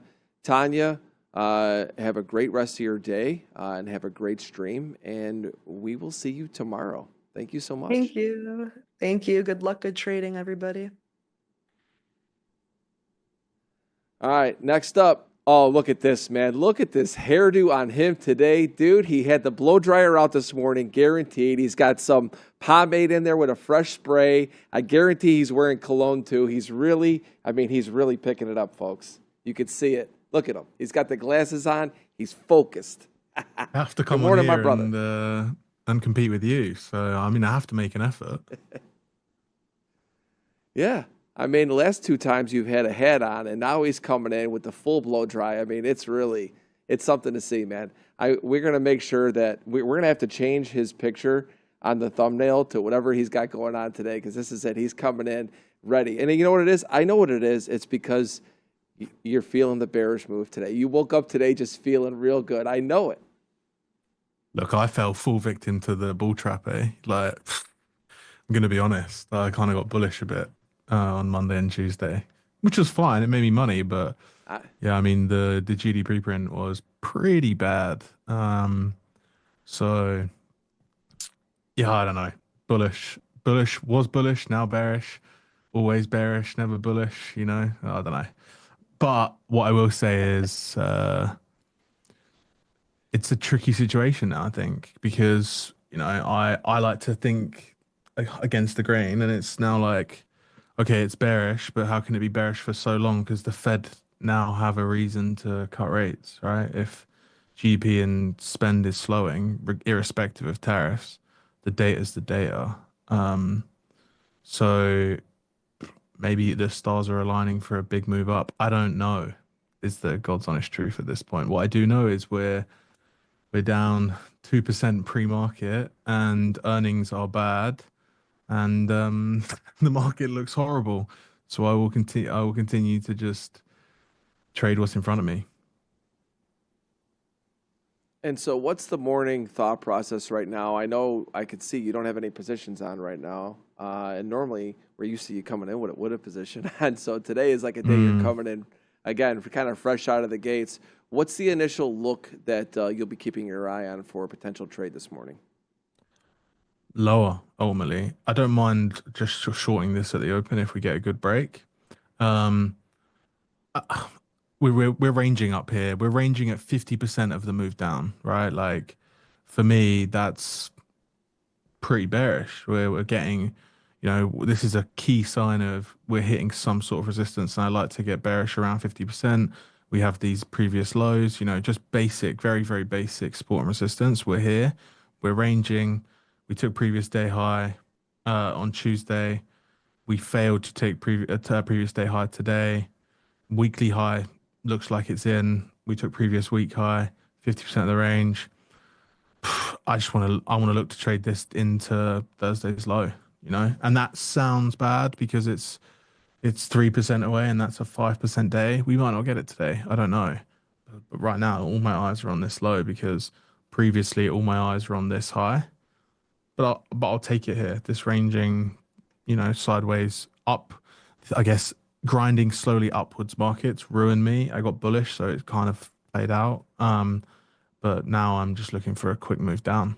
And if it has to grind down, I'll sit in the grind. But Yeah, I don't know. Typically, I like to get bearish at the open. If we deviate above the open, then I'll look to short this come 10 o'clock, as always. So, of course, let's not forget we've got crude oil data today. So we got Shy popping in at 10:30 as well. So we've got 10 o'clock data that'll be at the bottom of the screen. Everybody, 10:30 data. Shy will be coming in and having a quick chat with Kane about crude oil. What I want to talk to you about real quick is that I know that you've talked about how you'll watch the S&P for a lead. Well, this morning we talk a lot about how the bond market this morning was really the leader because as this number came in hot, the bond market went lower. Are you ever looking at anything outside the indexes to see if there's any leadership for the day, or is it always just Nasdaq looking off of the S&P? How does that work for you? I'm I'm a higher time frame bond like analysis person. I don't really find much confirmation bias in intraday price action on bonds. I like to trade bonds at a high level. If bonds take trading at a really key level and indices start to diverge, then I'll start to trade I'll trade with the bond reversing. But yeah, I rarely check bonds pre-market. I normally check them post-market and see what they're gonna do for the day. But yeah, I mean, last night, right? I all eyes for me were on the GDP print. Like ultimately, I wanted to see a weak print to see, that potential emergency rate cut, or at least a surprise rate cut. That's kind of what I'm banking on. But that for me is also extremely bearish. So, yeah, I would just absolutely hate that we have the Fed coming up and they just cut it 25 or 50 points and it's just in line with expectations. I want to see something a bit more fiery that really just sets the wolf out amongst the hens, and everyone can speculate, but ultimately I don't think we're out of this downtrend just yet. Maybe the bottom is in somewhat the bottom is in, but this is definitely not a place that I want to be buying. I want to be buying lower than this, in and around those 18,000 levels would be nice. Yeah, and that was a key level on the way down. Remember, you were talking about that level from 20K down to 18K, and then all of that, and you had those puts going into that period as well. So, I agree with you that range in the Nasdaq, when I look at it, it doesn't look complete yet to the downside. But again, we got to play what's in front of us for today. That's what we have you here for. I'm going to be bouncing out of here. Remember, 10 o'clock data, everybody. Look at the bottom of the screen. You'll see Shai will put out what the data comes out. And she'll also be in the chat throughout the day. And then 10:30, we got crude oil numbers and any other headlines that come in throughout the day. We put that new big banner down there at the bottom, so keep an eye on that for you as well, Kane. That's new, I think, since you've been back. So all of the headlines will come in there right in the middle. So if you see something that's maybe moving the market, we're going to try and get them in there as fast as possible. And, of course, you can ask Shai questions in the chat along the morning. And that's it. As you know, Kane holds the record for most likes. Maybe we get that like button up this morning for my guy Kane, who's coming in. And he really did a special blow dry. He's got the glasses on. Like I said, he's ready to go. He's so focused. And we love having him here on NinjaTrader Live. So, my brother, have a great day. And I will see you guys in chat. You too, mate. Have a good one. See ya. Chat, how are we? What's everyone up to? Bullish, bearish, in the middle? What we say in chat? Yeah, I'm gonna be honest. That's one thing I actually do really want to highlight. The lab Twitter was actually hacked this morning, so it just came to my attention about 10 minutes before the stream. So if for whatever reason you get a DM or it starts tweeting some weird stuff, ignore it. It is not legitimate. It's currently not. Managed by anybody that we know. So, yeah, be careful.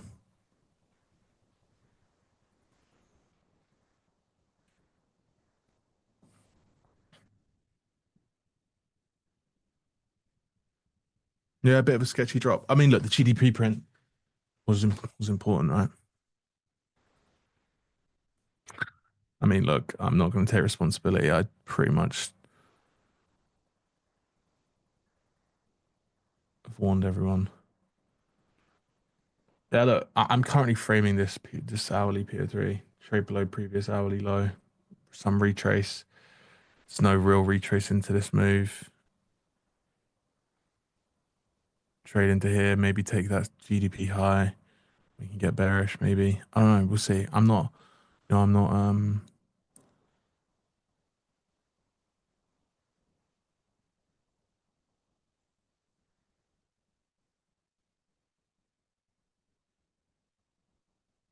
Volume up. I don't really look at volume. Down to the daily gap. Boys and girls, I don't. We'll see. I'm not really looking for anything pre-market today.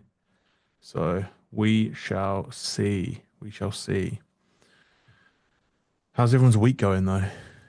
Oh, the C2, C4 stuff is an indicator that I use for this. It doesn't actually mean anything for me. I actually just don't know if I can turn it off. Oh yeah, I can. I think. There you go. It doesn't actually mean anything. I actually just really want this, so I can frame the hourly candles.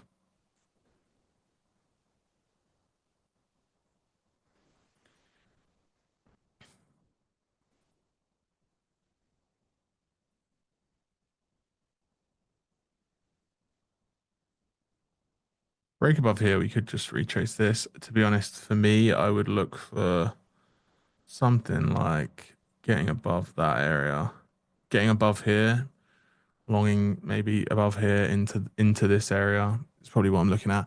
I know that a lot of you are you quite like the fact that I hold my positions for a while, but I'm going to be honest, the last probably week and a half, I've been cutting my positions quite early. I fell victim to getting a bit point hungry, and so used to these 300-400 point moves that I was, just holding for crazy fucking moves. So I'm paying myself very quickly, and if the move carries on, I'll just get back in. So, yeah, right now, all I'm looking for is a move up here or a move away from here. I'm not really looking for anything else, and we'll see. The 4 hours heavy, like I said, if we look at it from a top-down perspective, we traded above weekly high. We traded above the daily high here. That 4 hour traded above that 4 hour high. All these levels are just solid levels that are holding. And then we gap down, we reprice the gap, and we just trade away. So we'll see. We shall see. Realistically, what I want to see is I want to see opening range like here. Trade up, trade down, break this, and then trade lower. That would be like a very nice move, because then this whole area has just been efficiently delivered for me. Then we just don't have to stay here anymore. I'm all about efficiently delivered markets. We'll see. We'll see. Kane must be in this short or long. Yeah, I'm not in the market every day though. I try not to be.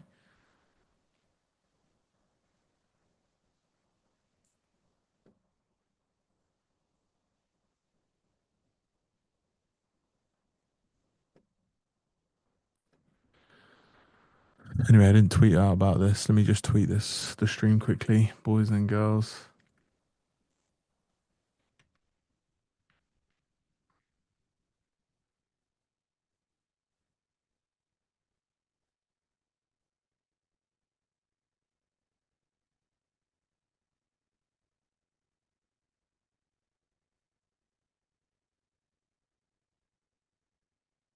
Yeah, to be honest, you might. Again, we're starting to agree a bit more, aren't we? Imagine the pain. Yeah, I agree with you, bro. The pain would be if we close above this level. You're on about obviously ES 594. Oh no, you're not. You're on about this above here 594. But yeah, if we close above this level, it would be painful. I agree with you. I just think it would also suck if we closed below this level, below like 19K, which would take us down here. So yeah, I can see pain on either side of the market.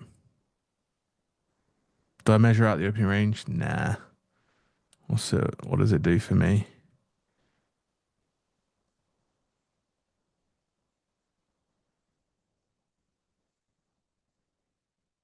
Yeah, I know. I know that a lot of you are probably looking at this. I don't like it, especially that this print will actually take us into the open. Yeah, no thanks. No, thank you. I'll mark it out for you guys if you want. Realistically, all I really want to see is something like this. Probably going to rally off the open. Oh, well, I don't know. We'll see. I'm not someone with a stupid amount of money that can move the market that much to the point that I know what people are going to do. So we shall see. Lego.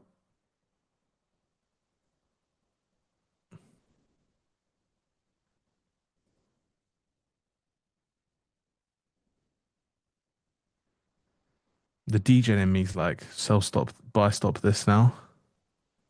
Oh, I'm not logged in. That would help. Or how am I going to do this?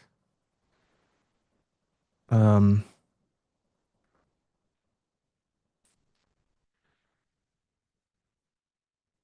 duh, duh, duh, duh, duh. Give me a second.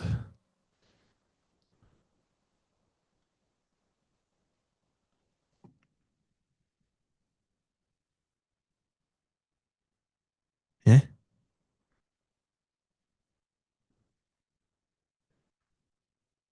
We'll let the open do its thing.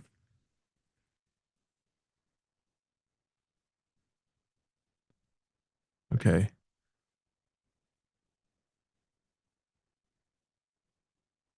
I'm logged in here. Yeah, I mean, this is obviously not my chart. So give me a second.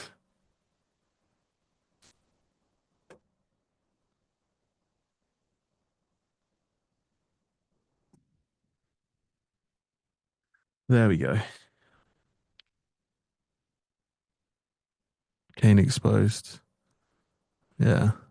Watch it, Thomas. Looking good. Thank you, boys and girls. We're here for trading, though, not to glaze me on how good I look. We do that to Delhi.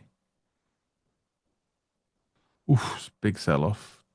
70 points right off the open. Eyes on 10 a.m. Yeah, we'll see. We'll see.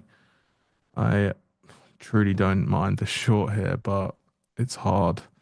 I don't really want to short here with a 70-point stop. We'll see. We'll see. I wouldn't mind a bit of ranging at the open.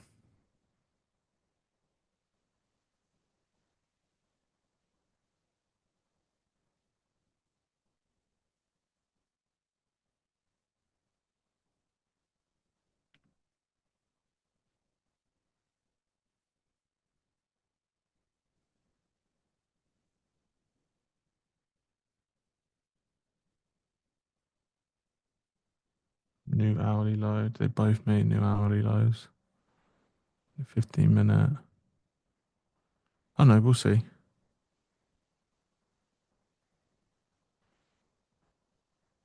Look Italian. Is it because of the blue? I think it might be the blue.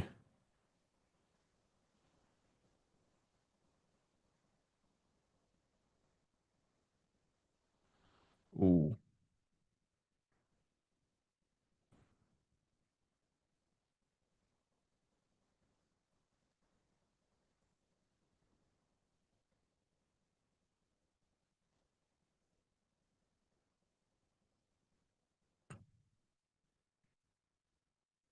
Yeah, like a 5-minute closure above here, I'd probably take a stab at it. It's a bit of a big stop, so we'd have to go smaller size. I haven't played any paddle this week. I've had a pretty busy week, and I go to Miami tomorrow on Friday morning. for the Formula One. So I'm going to play paddle on Saturday. And I have to finish bang on time today, by the way, everybody. I have to.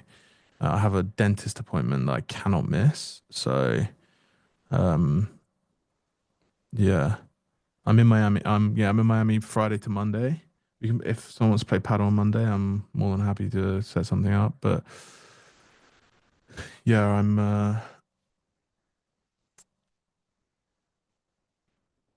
$1,000 is a lot of money.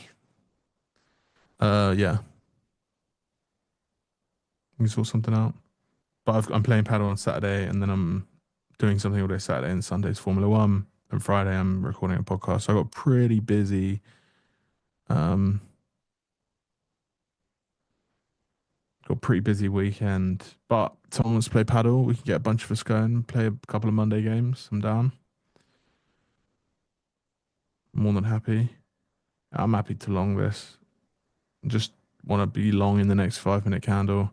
This buyback's pretty insane. T Talks is coming nice, man. Is my T Talk episode with T out, or I like this. I'm basically playing this 5 minute gap now after the buyback and the sweep of that pre-market low. I don't mind it. I'm basically playing ES deviation. The ES is going to come back on side. The buyback's not insane. I am. Nah, whatever. We'll see. I mean, this is quite an aggressive buyback by all standards of everything. We bought back 64 points in less than 5 minutes because in 4 minutes, 3 minutes, bought back from the low to the high. Yeah, it was nice.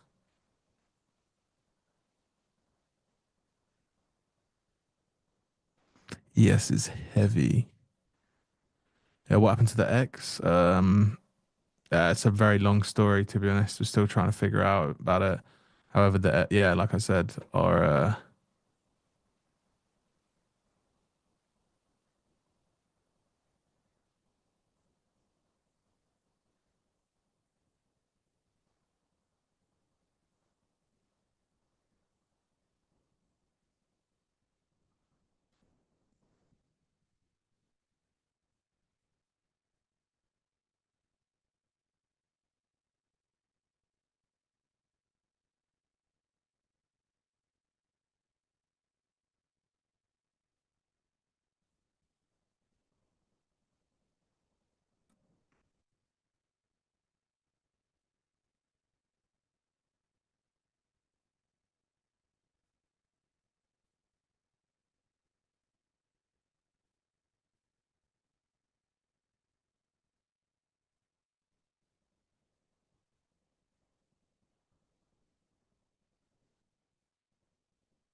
I was about to get absolutely smacked. ES is heavy. Yeah. It's fine. It's fine. I mean, I knew the devil I danced with here, and I wanted ES to get on side, but it's not, and that's fine. And if that doesn't happen, then we just sadly have to wait for 10 a.m. because, yeah, I'm trying to play the hourly at the moment, and yeah, RIP. I mean, boys, don't worry about it. Honestly, I'm pretty good. Double sweep is very common on the opening. Thank you. I appreciate the lots of insightful information.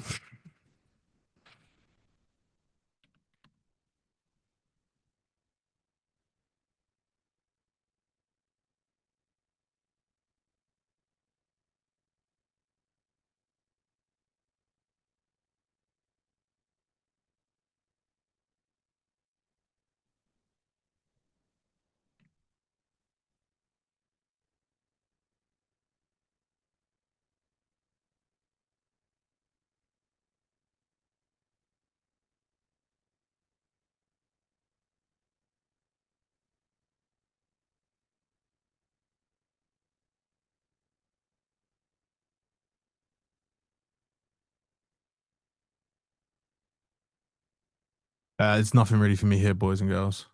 How often do I go on the 1 minute? Quite a lot actually, more or less every day. I just don't like to trade it after a 2% market move down, and I can't short a 2% market move down at the open because if it retraces, I'm an idiot, and if I long and I get it, I'm also an idiot. So in these situations with the 2% market move down, everyone's an idiot, and I'm the one that's live that gets called the idiot. Do you know what I mean? So yeah, I just accept it.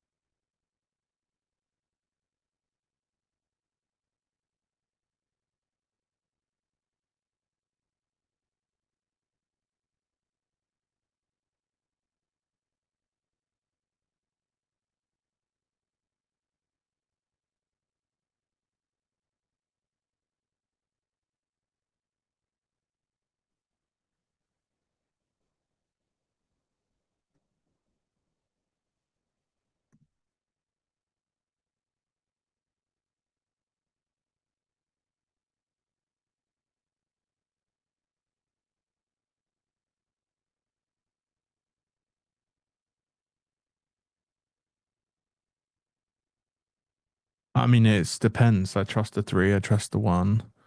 I trust it. It depends on what I'm framing. I don't, I can't trust at 1 minute if I'm framing a weekly high to hold because it's probably not going to happen. Yeah, I don't know. Everything's relative. Everything's relative and fractal, right? So it is what it is.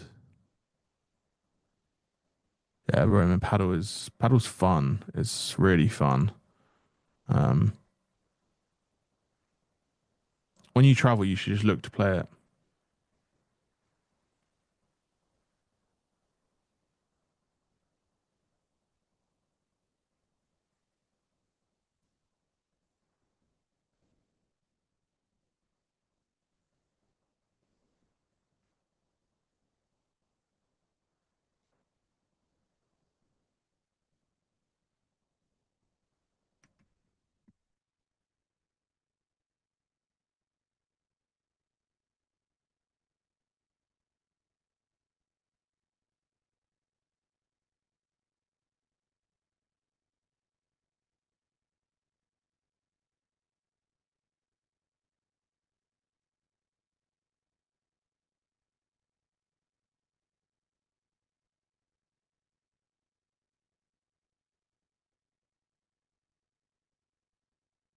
Ouch.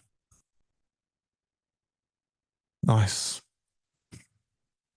Is paddle the same as pickle? I mean, they're all the same as tennis, aren't they? If you look at it like that. And if you really want to get technical with it, I guess everything's the same as golf.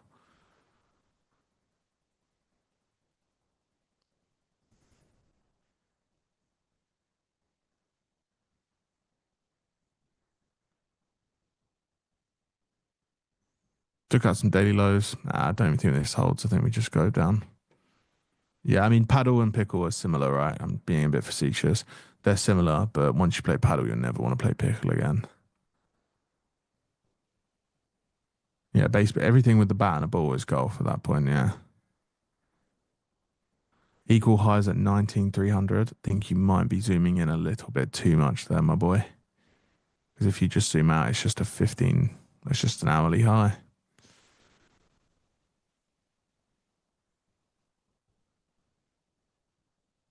Exactly. Everything with the ball is just football at this point. Heavy market. It's really, really hard to touch this, especially for me.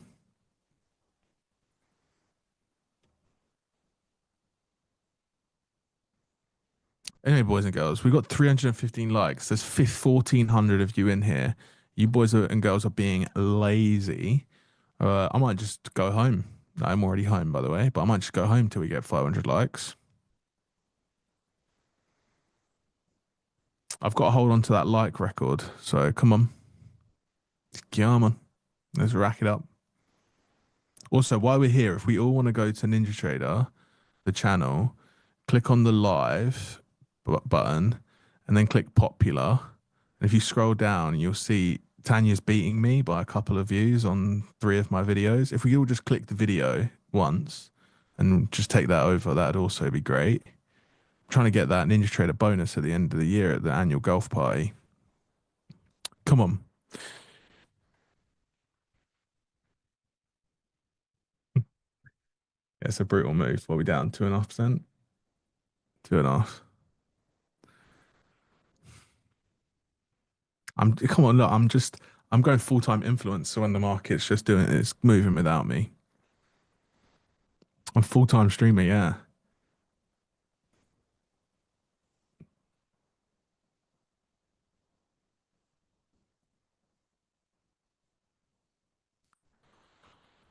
Vlad, my textbook easy money trade is doing nothing all day because that's probably the best way to make money in this market by not doing anything. I didn't trade London today, but there's no easy way to make money in this market, and anyone telling you that there is an idiot. Emotionally, there are ways to make money that like it's easy on the emotions, but yeah, it's oh, the real streamer boys in the chat. Yeah, true. I'll tell you what we're gonna have to do. We're gonna have to get an order flow lab stream in the PM. Me, you, um, I don't know. I'll let you decide who else. Nick. We'll get everyone on, and we'll get like we'll become real streamers, and we'll get like 10,000 views. You know, we'll really go hard on it, and that'll be the most watched, most liked, most commented stream, and then Order Flow Labs can just take the crown. Yeah, I agree with Khan for once, actually, that this is a day that will really kill you if you don't stay on side of it quickly. You know, you can take stabs longs, but you got to cut them quickly if not.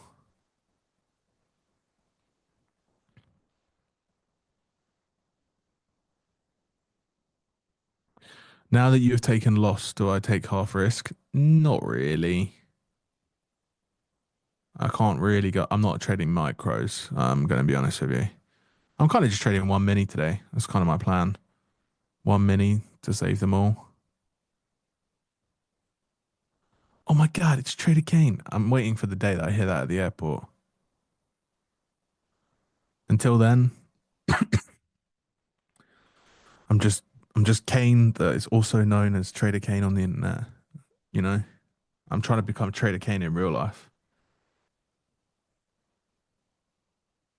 Yeah, look, we'll see. We got new 15-minute candles here. Great day to be short. You can always say that after you're down 2.5%. Yesterday was a bad day to be short. I can tell you that for free. Oi, TWK, they're the real ones. Trade with Kane. That's a real OG, Josh. Do I have a mental daily loss? No, which is probably very bad to admit that, but I don't. You have my IP address. Brother, do what you want with that information. I can tell you one thing for free, though. If you turn up to my house, you will regret it.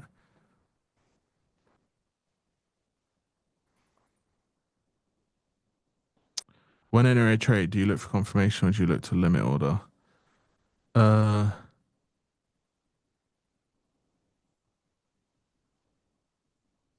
Oh, Jason Shapiro debuting 11 a.m. for the crowded market report. Let's go. The stolen X Lab. Yeah, our Twitter. Yeah, the thing is, luckily we've paid Twitter a bunch of money, a bunch of times, so we will get the account back, and I'm definitely not paying anyone for it. So don't worry about that. Weird comment. What's a weird comment?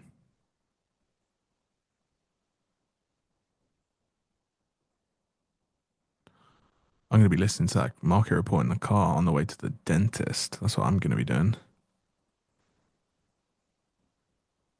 Yeah, I know he's a real deal. If you thought me mocking was that what I said was mocking him, then you're wrong.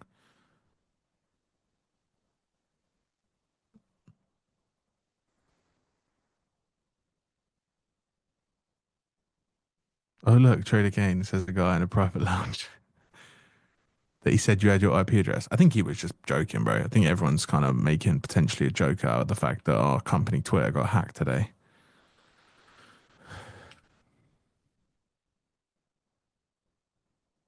JK, well done, brother. Proud of you.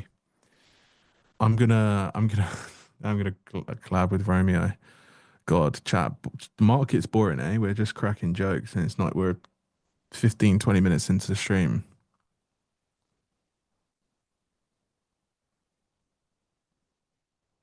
Everything's pointing down since 5 a.m. Eastern time. Oh wow, that's quite literally the top of the market. Well done. What about this looked bearish though? That's crazy.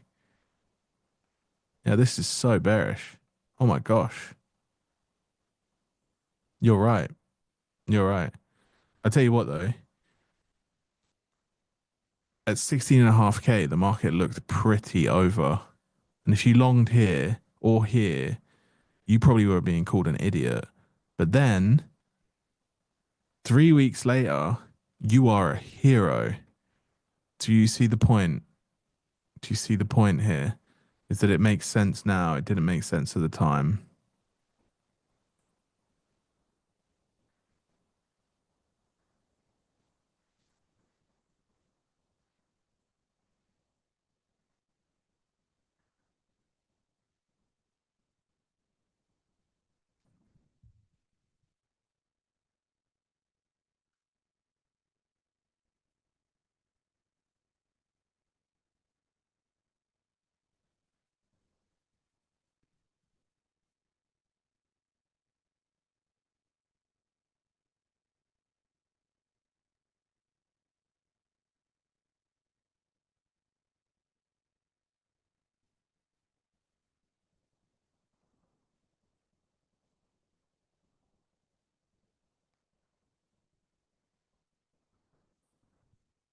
Anyway, let's go back to the chat.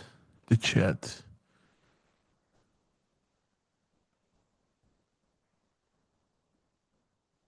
What are you even saying, Blue? Oh, let me pop the chat out so I can see everyone.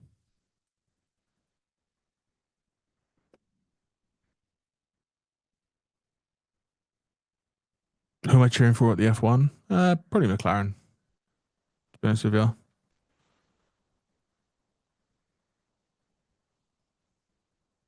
The 30-second inversion. The reality is about 30-second inversions, right? You have to be framing a 15-minute period 3. So, for example, if this was to trade below here and displace below here and then stall and then reaccumulate, then yeah, I would long it. But everything's about context, right? Everything is about context.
Sorry, guys. I actually am just I'm keeping an eye on the market. I just actually have to send something to Twitter.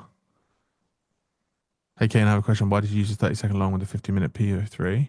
Is it time frame alignment? Yeah, more or less. Rocker, Kane, Orlando, let's go.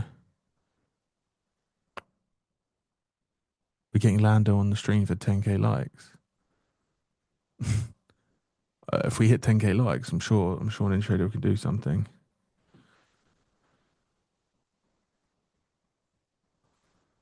Lose at 10. We'll see.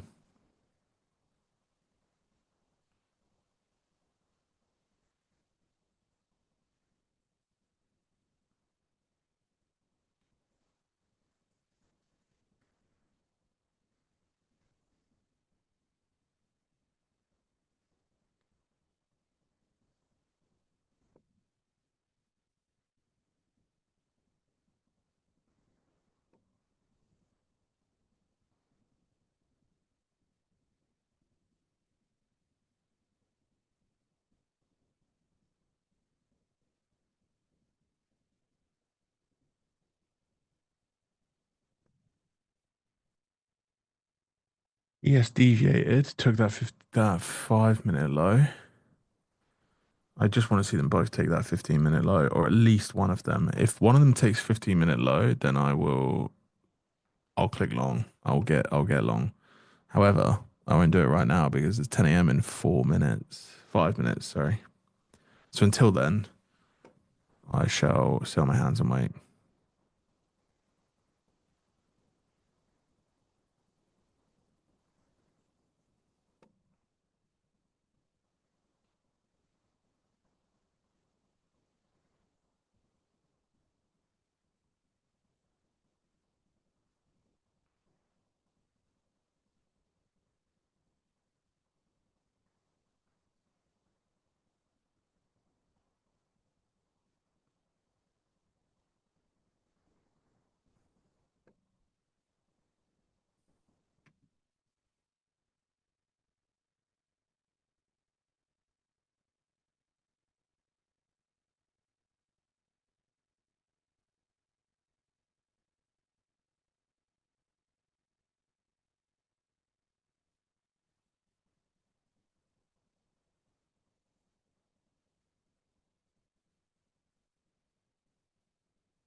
Mm.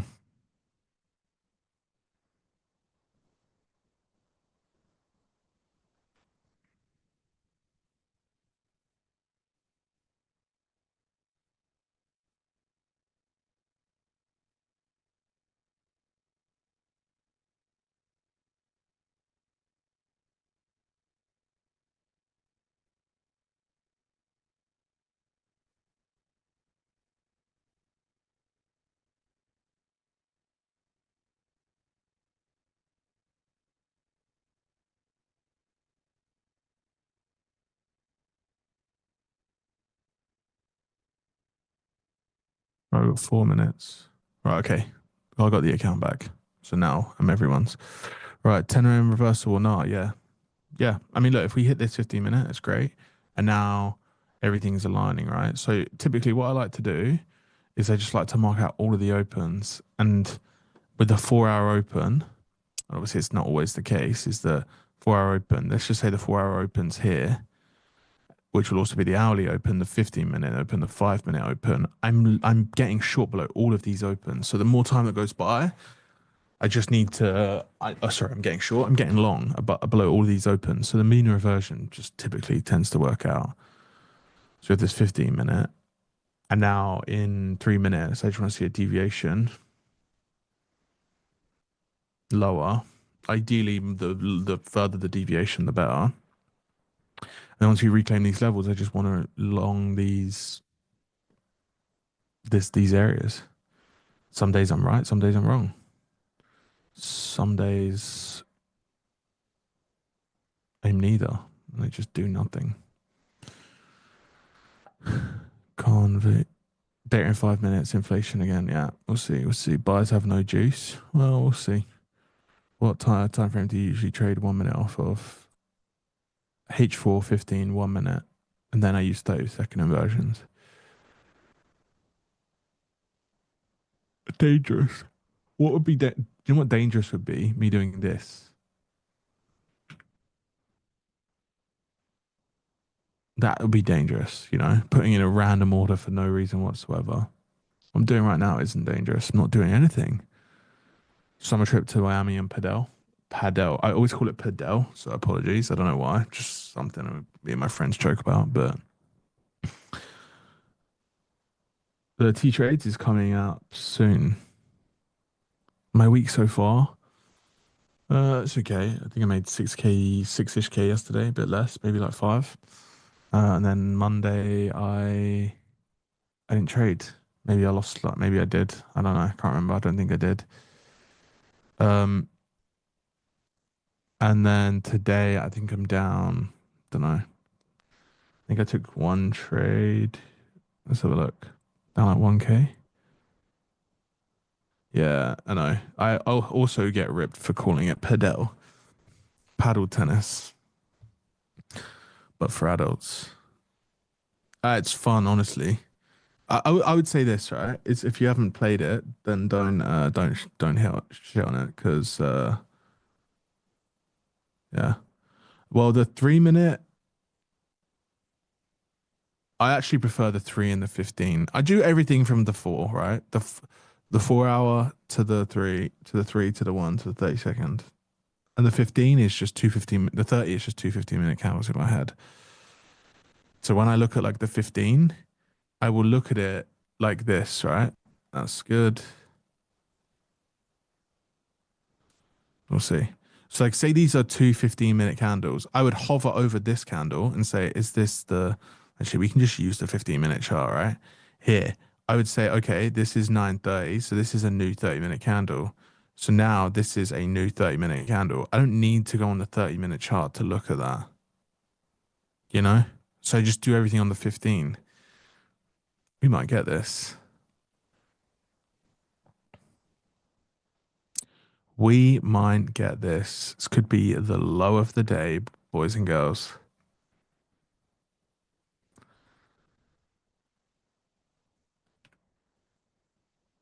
Oh, I'm gonna stab this right here now. I know I need to wait. I know I should wait, but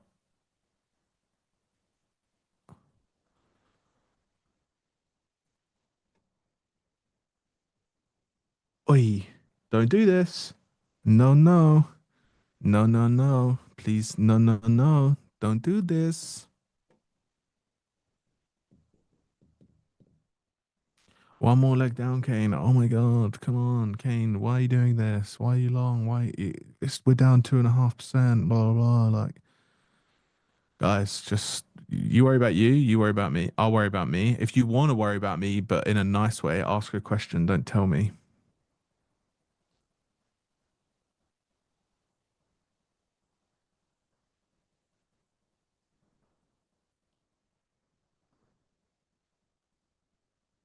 You're worried about me. You can pay for my therapy if you want. If you're that worried.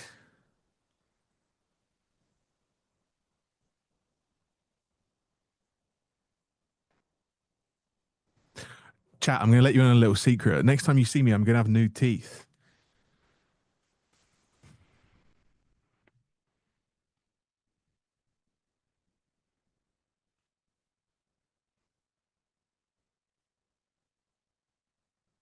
Oh, come on. Just tag us, tag us, tag us, tag us. Actually, I would take 2 now. We're here.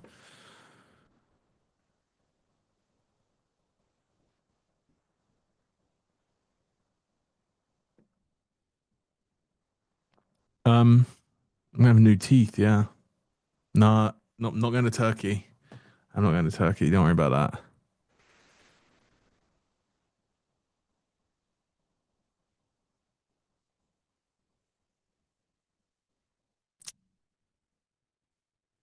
That 21 minis really crazy. How you pick that number? 21 minis? What, you're not 21 minis?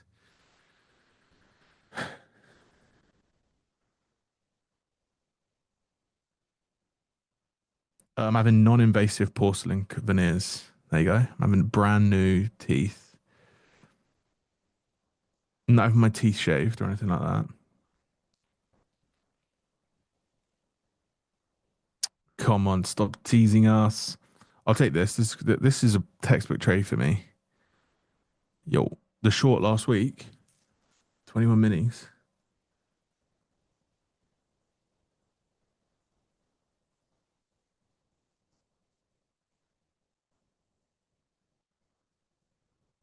You just covered some shorts. You doubt I just covered some shorts. I doubt we rip higher. It's you versus me. The good thing about trading, right, is if I'm wrong, I give up my money, and if you're wrong, you give up your money. Like, it's one of the best things to have an opinion on, isn't it? Because if you're wrong, you can genuinely just put your money where your mouth is and just do it. And if you're right, then you're going to be, if you're consistently right, you're going to have a lot of money. You went short, so it should rip higher. Thank you for your sacrifice, 004. I appreciate you. We'll go halves on this one together. That was not true. We will not. Just before you try and hold me to that, I take that back.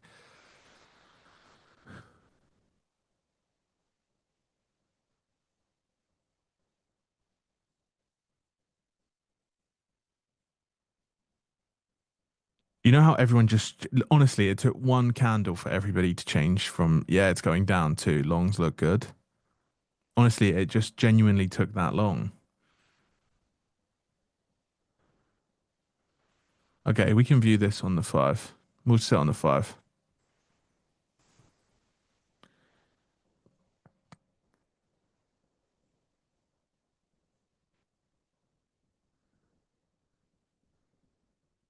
Until we clear this, we are at risk, eh? Yeah. Until we clear that, then we're at risk. If we get above the opening range, oh well, we should be chilling. We should be chilling. Is there anyone who can explain what PO3 means? Means power of 3, which just means, actually, I don't even know why it's called power of 3. It makes no sense when I think about it. But basically, if you look at the daily candle right now, yeah, I just want to be positioned in the wicks of the daily candle. So if I have a bearish bias, right? I had a bearish bias up here. Well, actually, yeah, a bearish bias up here. I then want to frame the extreme wicks of all of these candles above this area. And at that point, you can refine your time frame down to look for an entry in and around this area. So you just mark out this hour, this 15-minute open, or this hourly open here to this wick. It's like you want to do it. It's hard to explain when I've got a trade on, but another time I'm happy to go over it in a bit more detail.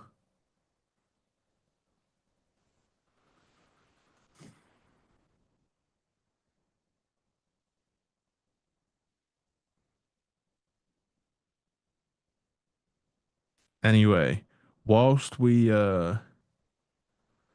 wait for this trade to do its thing, let me go have a look at the light counter. And if the light counter isn't adequate, we're now going to turn into streamer boy Kane again. We're at 530. We have 1,546 viewers, and we have 500 likes. So 1,000 of you are lazy. That's not good enough. Straight up not good enough.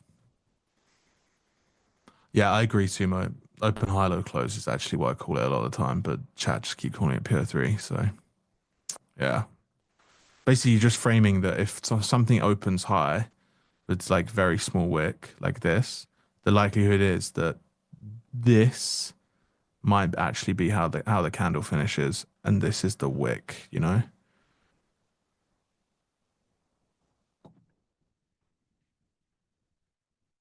Actually, guys, maybe don't like the stream. Since you started liking it, the trade reversed on us. So we could just take those likes back, and then we can go back to focusing on NQ and just send NQ higher. That would probably be better.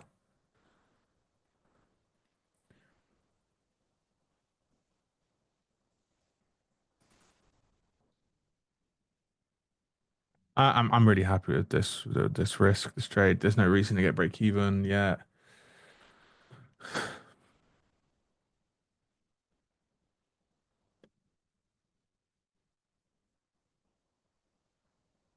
I need to see a good closure above that level. Then make sure you subscribe to the channel too. Yeah. I want to see these numbers for subscriptions going up. Going up.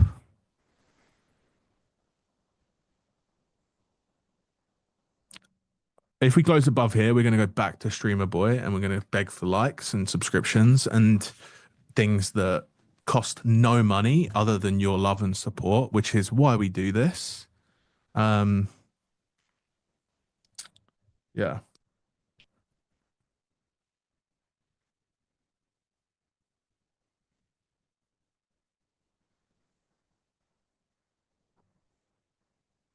No thanks.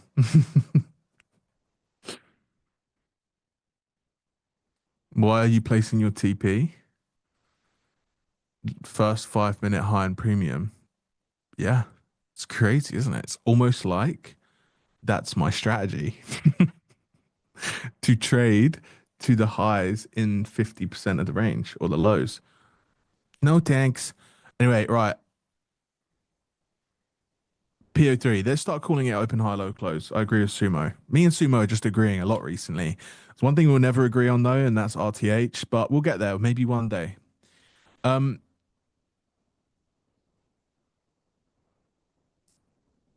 Yeah. I sound like a salesman more than a trader. I did work in sales for 10 years, so that'd probably be why.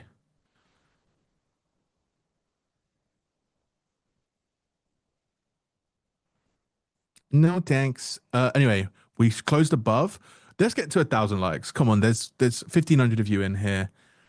And yeah, let's just get to 1,000 likes. I don't think that's a hard ask. I'm gonna keep going on about it until we get it. So come on. See now I actually do have to go break even because NQ is doing NQ things and trading higher, and ES is doing ES things and being weak. No, to be a risk manager at the lab, you have to be 4 years old, and my nephew. So no, sorry, you can't.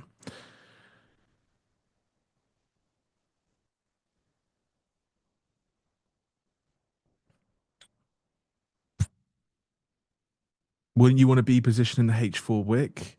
The H4 wick is 66 ticks, and quite literally is also the wick of the 1 minute candle. So unless I am, I don't even know.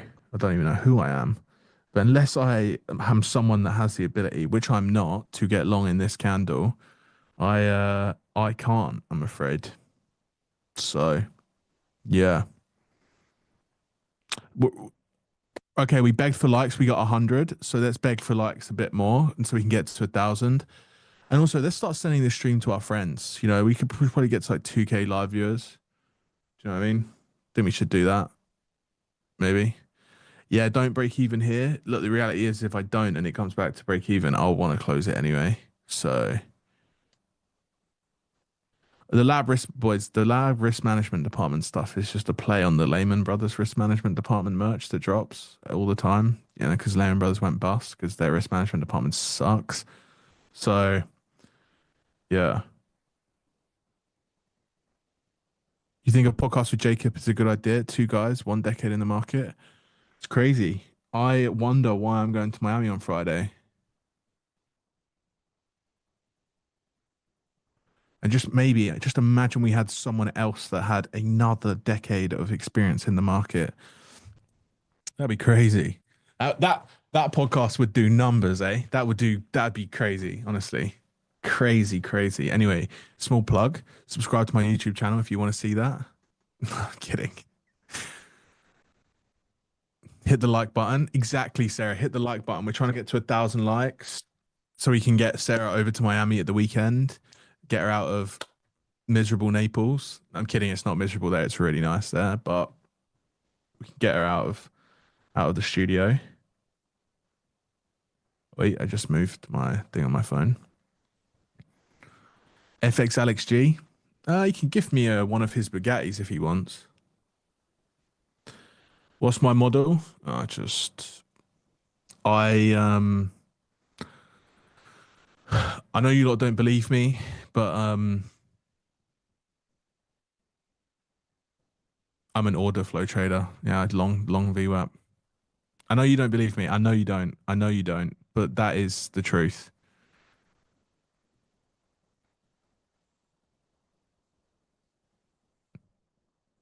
If you want to learn about order flow, I'm your man. I'm him. I'm your guy.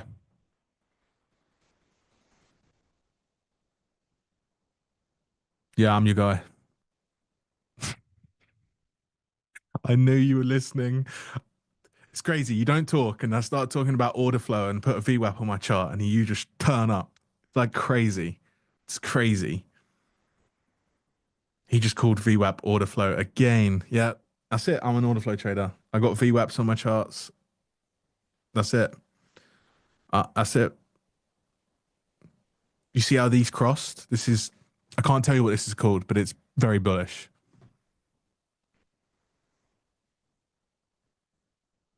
And you see how we're trading above this one as well? Oh, this one though, from the data high, I think is going to be some resistance. I know, we're back above that. Honestly, full port long for me, not for you. Do not full port long. That was such a bad choice of words. Don't do that.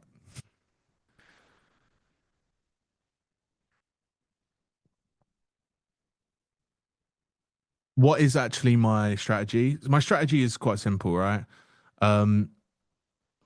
I wait for, actually, I can just use the previous I can just use the previous candles.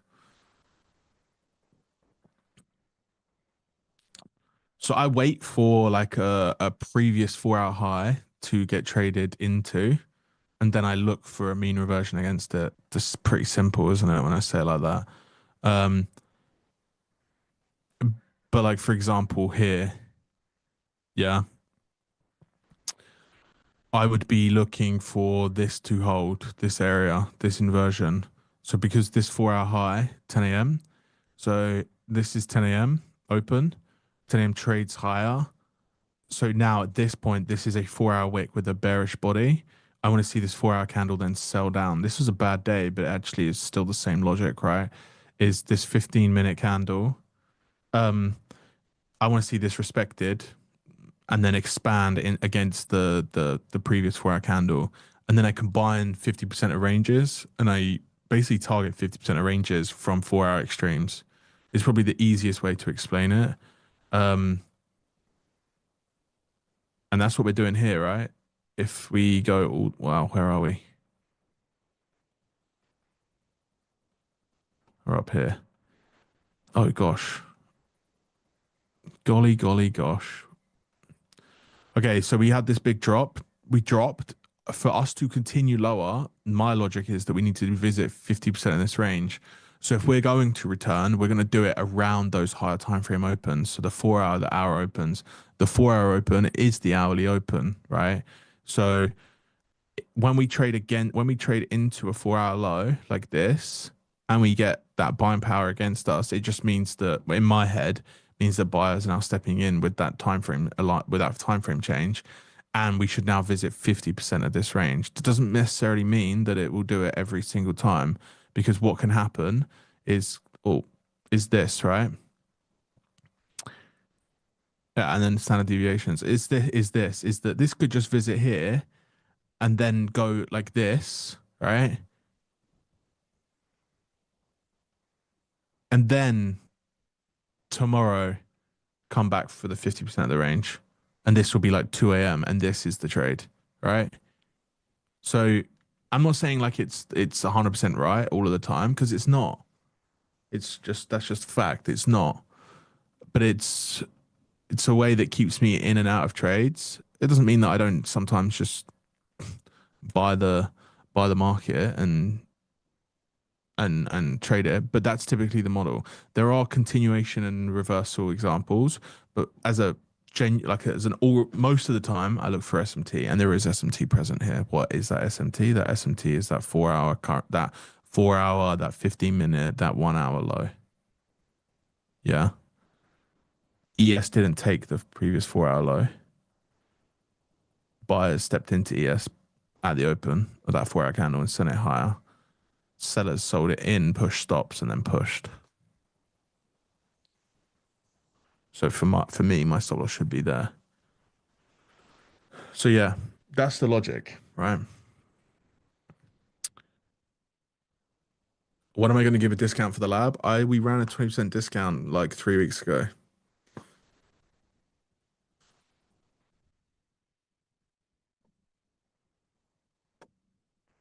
Maybe, just maybe, I'll run one for the NinjaTrader viewers soon. We'll see. We'll see. We'll see.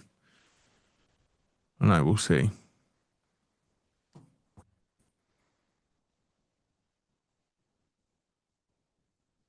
20%. Yeah, nice. We live stream every single day, twice a day. We have a crypto division. Yeah, I mean, there's probably tens of thousands of hours of videos. Yeah, I mean, it is what it is.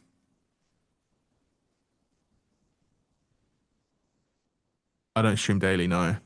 I don't really trade Mondays and Fridays in general, and then I stream here on Wednesdays, and I stream there on Tuesdays and Thursdays.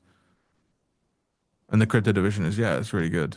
It's one thing I'm really proud of is the lab. I'm just really really proud of it. 19304.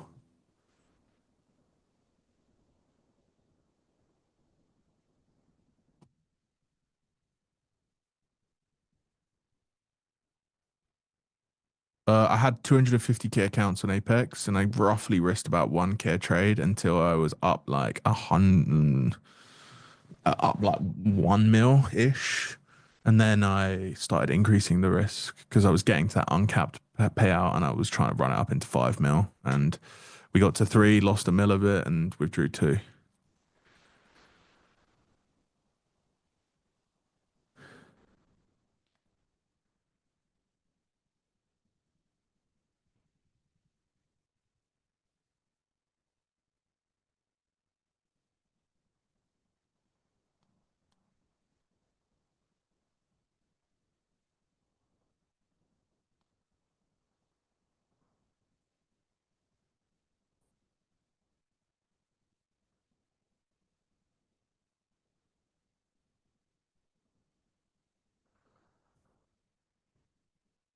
$1k per trade. Come to Dubai. I'm actually going to Dubai on the 9th of May, which reminds me, well, I'm not going to ruin it, but I'm not going to be live the weekend, the Wednesday after that, but we do have, so on the 14th of May, I'm not going to be live on NinjaTrader, but the second best person I know that trades is going to be live. There you go. Bro, I'm going to Dubai on the 9th for a week.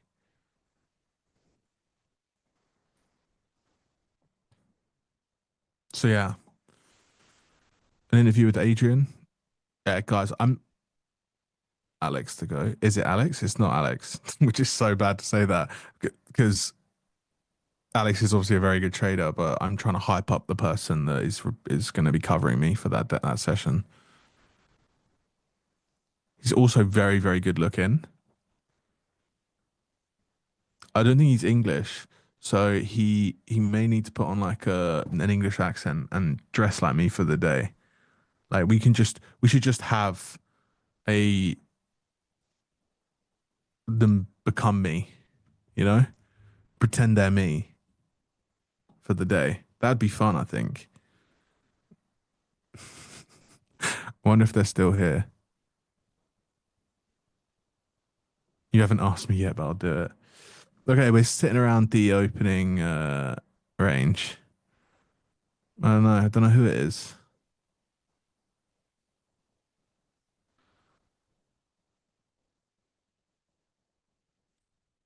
Who summoned me? You know, appears from nowhere.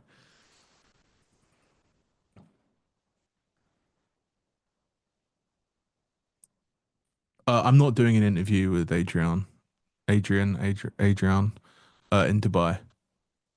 Who'll be filling in for Kane? Delhi, Leo, T Trades, or Warren Buffett? I'm voting Warren Buffett.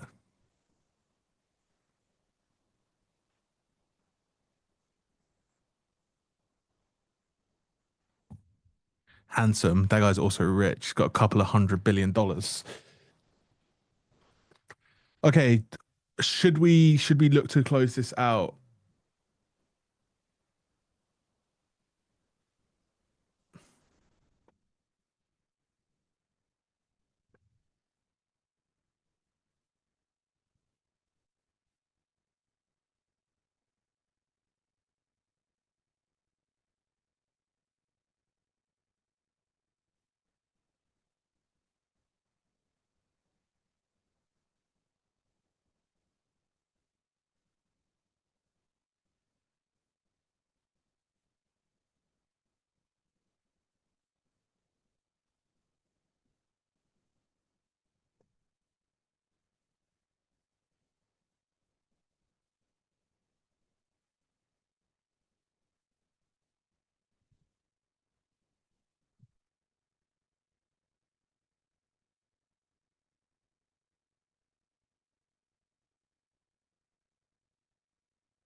I'm giving it a few minutes and then look to maybe scale some.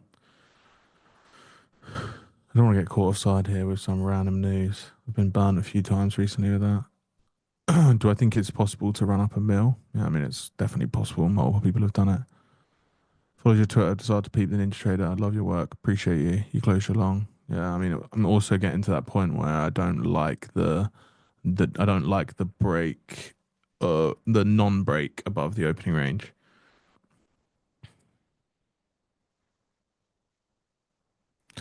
Anyway, how many likes are we on? 793. We lost 100 viewers since we. It's crazy that.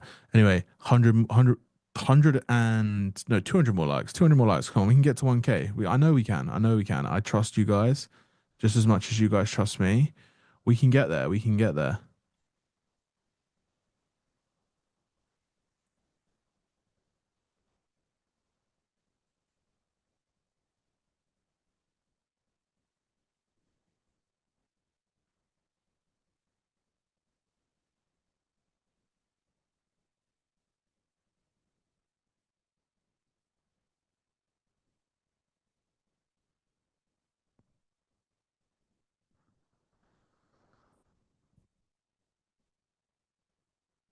What's the opening range indicator? It's just one from 2 degrees. Yeah, you have to be in their Discord to get that.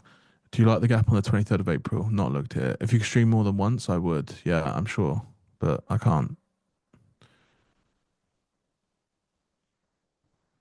Don't know, but we need to get people to sign in and like the stream. Otherwise, I might have to retire. And that'll be it. Go to Hawaii, sip some cocktails. No, I didn't short London today.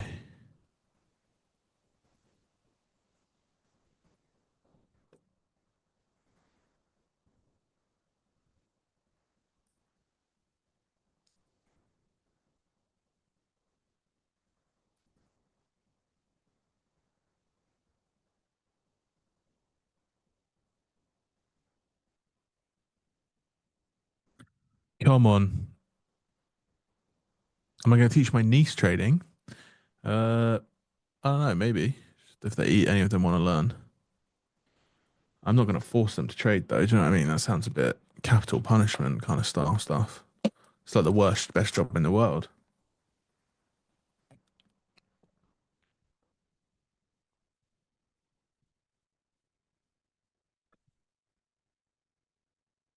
Am I afraid my strategy will stop working? Well, not really, because I think back like 5 years ago, and did I trade the way I trade now? No.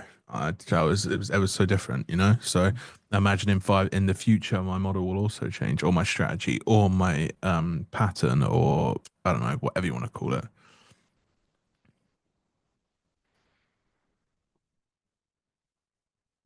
You're going to short. Thank you for being liquidity. If you could make that a heavy one, I would appreciate that. Thank you.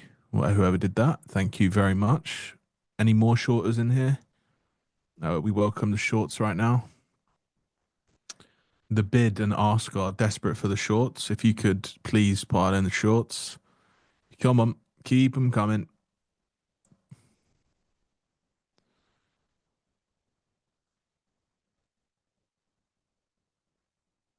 Tracy, how are you? Hey, how are you doing? Not trading crude today, I see.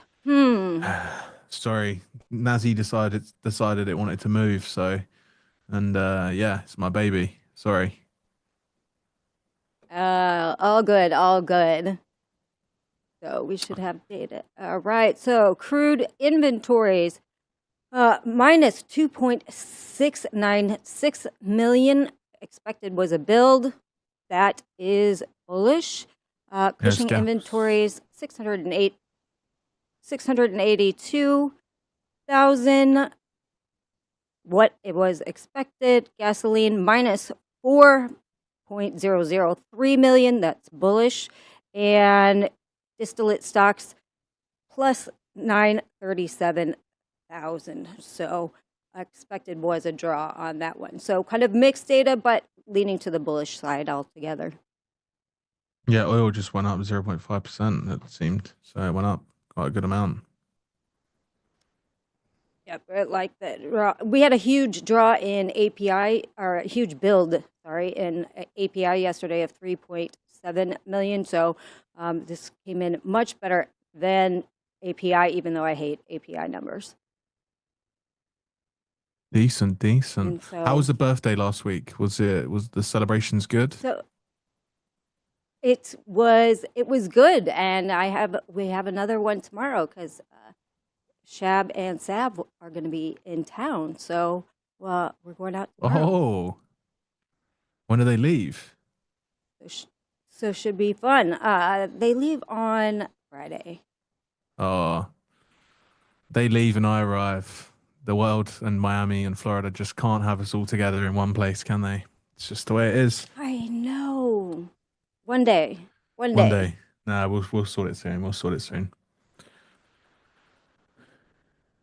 Fantastic. Well, will leave you to the trading, and I will see everybody in chat. Appreciate you, Tracy. See you soon. Right, we just need ES to get above this now, and then we're chilling. We're chilling. Up 700 ticks. It's getting a bit greedy of me at this point.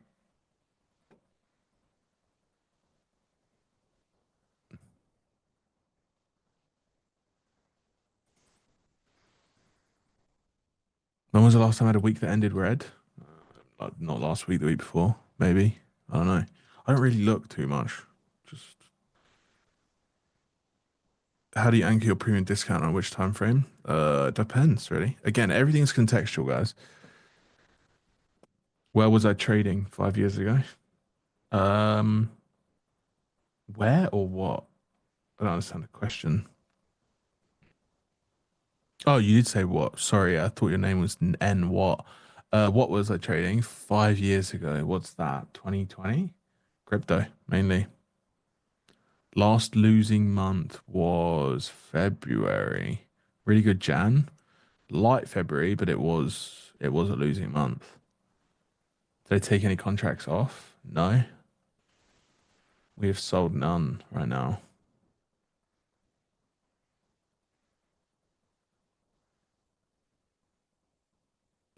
Brother, below 10 a.m. open is 60 ticks, right? We've gone over this a few times now.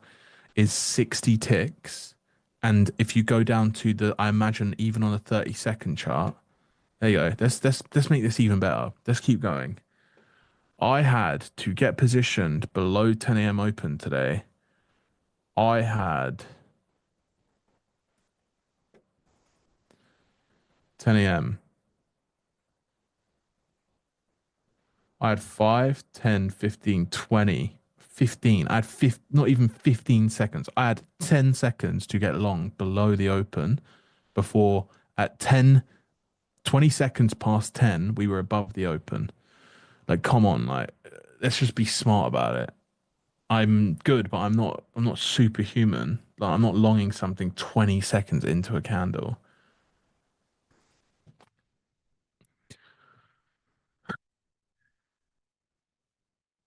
You know?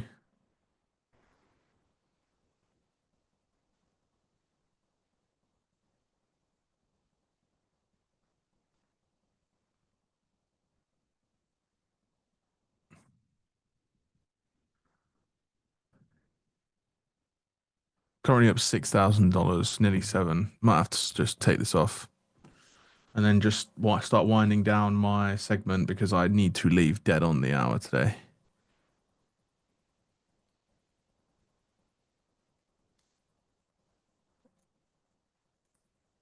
I'm just gonna trail this. I don't wanna overly manage it, and I also don't want to leave.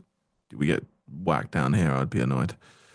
Watch confirmation for reversal using inversions to look for other things. Higher time frame, 4-hour hourly, like liquidity sweep via that hourly candle high or low, and then yeah, can trail 5-minute bars below. No, not really, because that's the whole. I actually want it to trade into these. I want to trade into here for that volume higher. Who remembers that stream where we trailed And then I was like, yeah, I don't really want to see it go here. And then as price started developing, I went to the higher time frame and went, well, actually, this might be the low of the day. And it turned out literally my stop loss to the tick was the low of that down move. And then it just went up only for the rest of the day. How much am I in profits right now? $6,150 minus the 1K loss, so 5K. Yeah, it was a stake stream, yeah. No, the stake stream wasn't. The stake stream was we waited for price trade into a high and then it went through and we stop lost the high.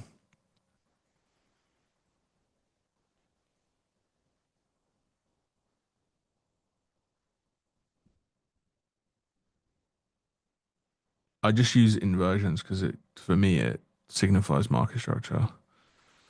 There you go. ES took the 5-minute low, NQ didn't. So if we now break through and through this high, this can now become my stop loss. You email Apex yet? What did I email Apex about?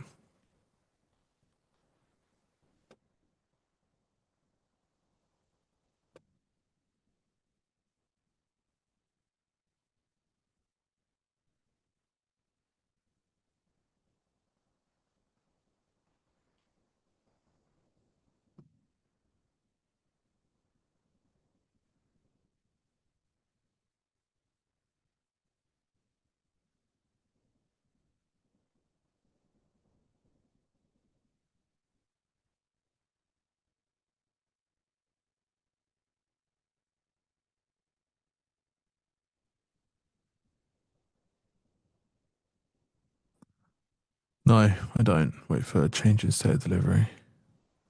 Starting new accounts or still banned? We'll see. We'll see. We'll see. Who knows? Who knows? Who knows? It's crazy. Just imagine they gave me them back and I ran it back and set the record again. That would be wild, eh? Oof. Bring it on. No, I'm kidding. I don't think they'll let me do that.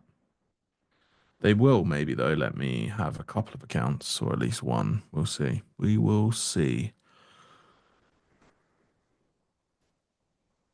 Be epic. It would be better than epic, wouldn't it?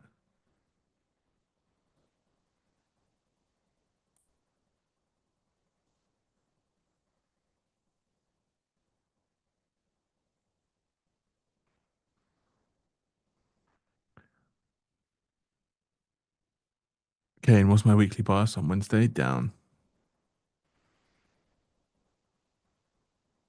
You don't consider 15-minute fair value gaps, for example, price inverted a 15-minute bearish fair value gap. I bet it traded into it right here. And now it's trading into these highs. I don't want to be risk off. So if I was long here, I would be break even on this trade even now, giving it room to go higher. So I'm giving it room to go higher. I stream every Wednesday at 9:15 on NinjaTrader. I won't be here in 2 weeks' time, but I'll be here next week. NFP? I don't know, guys, because I'm not the best at macroeconomics or data-driven decisions. I typically just ask someone that's really good at it, and I go, okay, so what would cause a lot of pain? Okay, this. Okay, great. Let's just do that then. Nice. Because I like to. It sounds sadistic, but I like to trade the pain in the market. Am I going to give you a gift? I gave you a gift. I gave you a gift of 600 ticks today. What more do you want? 6,000 ticks?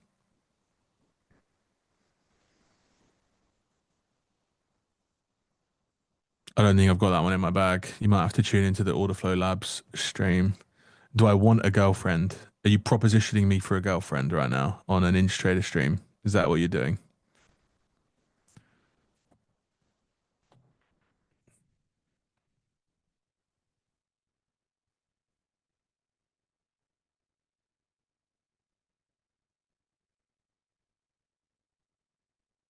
You have to sell it to me.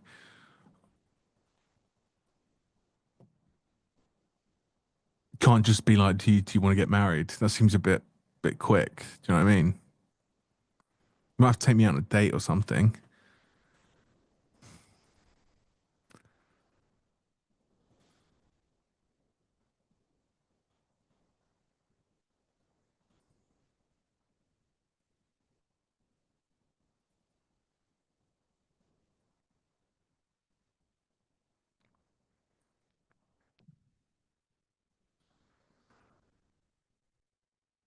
Okay, let's do a date then.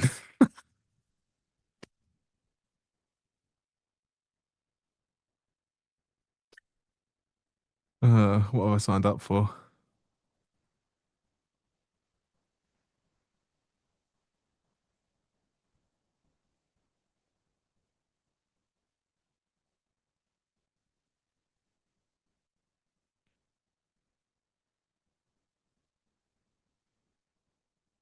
You didn't really sell it to me either. I said, sell it to me. You might have to take me on a date. And you go, okay, let's just do a date.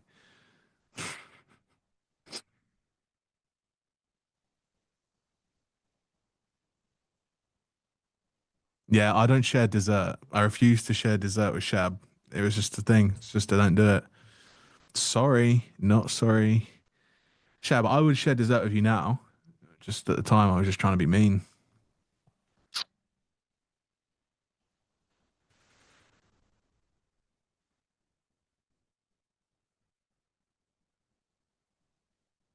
Do I trade tiramisu or cheesecake, Kane? Cheesecake tiramisu is fucking awful. Oh my God. Honestly, people that eat tiramisu shouldn't be trusted. I'm sorry, just a fact. Just shouldn't be trusted. Oh God.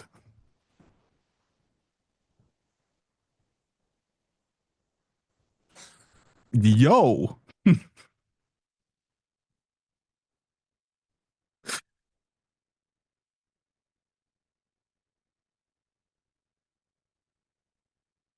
This went from trade the open with Kane to blind date with Kane. Great trader, but terrible take. You're only listen. The only thing is, you lot are only mad because it's true. If if it wasn't true, like if someone told me, Kane, your car's ugly, I'd be like, okay, it's your opinion. I love it. But you lot are getting mad because tiramisu is actually awful. Actually awful. Yeah, it's actually just awful. And you lot know it's awful, but you want to stand on the ground that it's not. Well, fair enough. You do that, you know? But you're wrong. The end.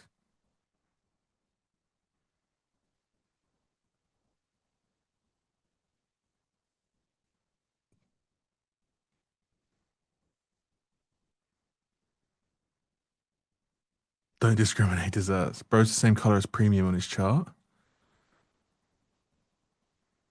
It's discount. I'm short biased, so for me it's discount. I'm blushing. No, I've found it funny. I'm not blushing. Please sound the sound clip. It's actually awful. Okay, we can just trail a stop loss here now. I don't want to see it trade back below this low. Big volume. Someone got short. Do you use the same logic in crypto trading too? Yeah, but I just typically use it a uh, a higher time frame. Like I just trade the daily.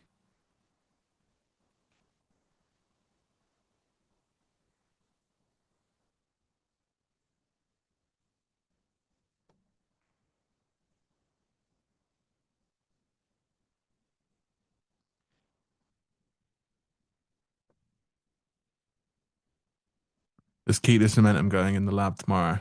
Well, we will. We will. We had a good stream yesterday. Caught a nice 3K long. Caught this today. We could go 3 for 3 this week. Oof, that'd be nice. Okay.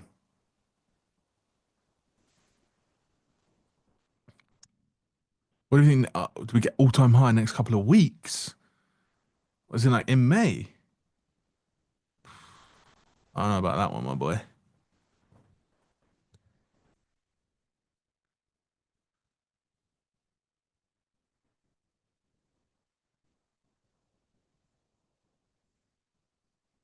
Yeah, I'll be here next week.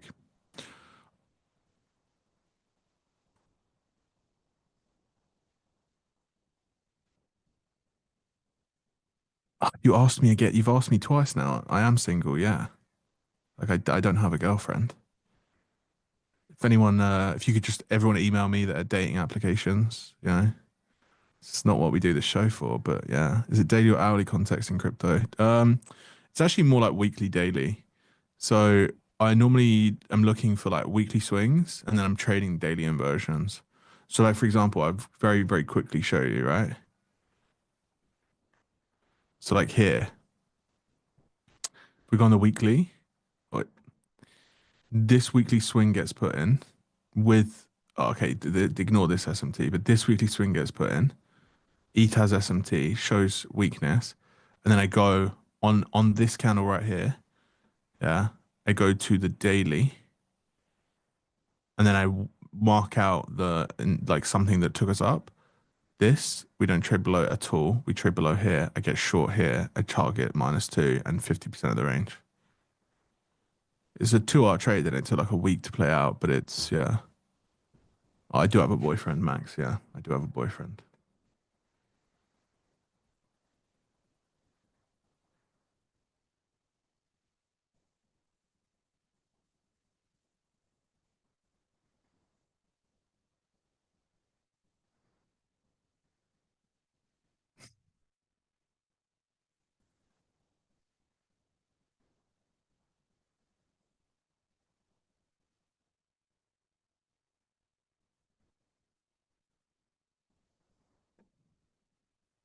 My TP's here because it's this high in discount, but we did touch discount, which is why I've trailed quite aggressively below this low.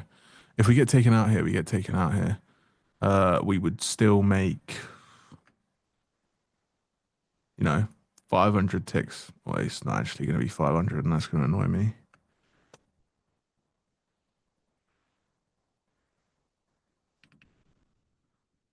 We would still make 500 ticks, which is great, right? It's like 200-ish points. It's 100-ish points. I'm 31. Would you go back to trading props, and if so, why? No, not really. I just have enough money to trade a personal account, and it's better to trade a personal account than it is props. Not saying that for everyone. I'm just saying that for current P&L on the trade is $6,500 at this exact point.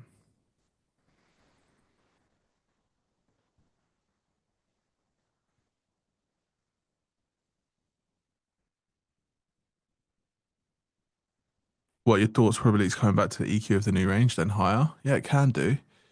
But if it did that, it wouldn't be it wouldn't be bullish anymore because we already tapped 50%. So if we go back here, I don't get bullish here. I just get bearish here, and then I take that trade.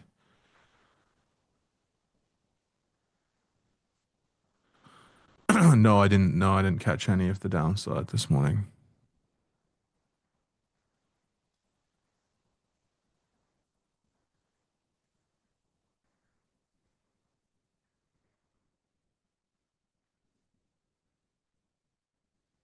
We'll see.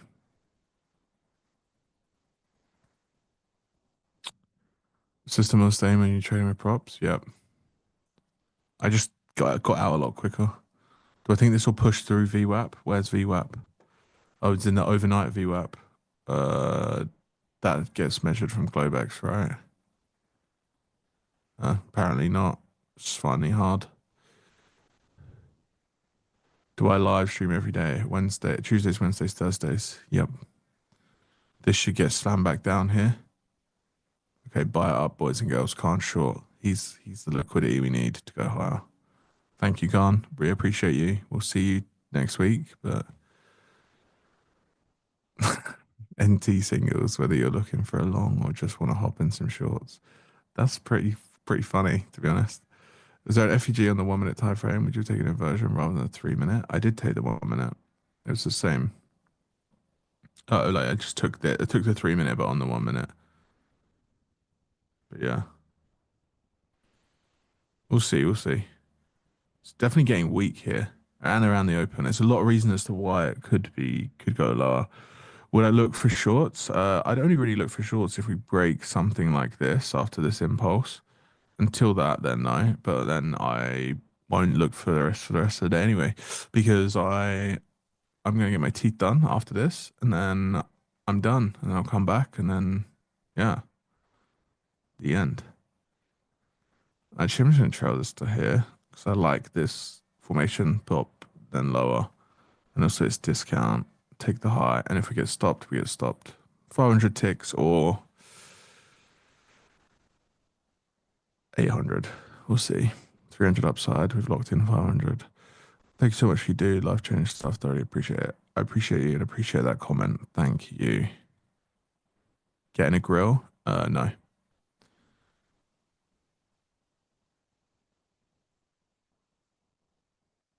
What was the long we took yesterday? Was it a long?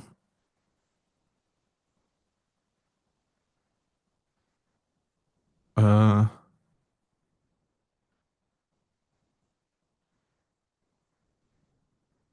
Chat, what was it? I can't remember.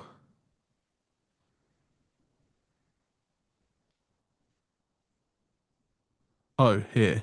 We longed here, up here, I think. I can't remember, honestly. Just, days blur into one. Okay, I think we're about to get stopped for some decent money.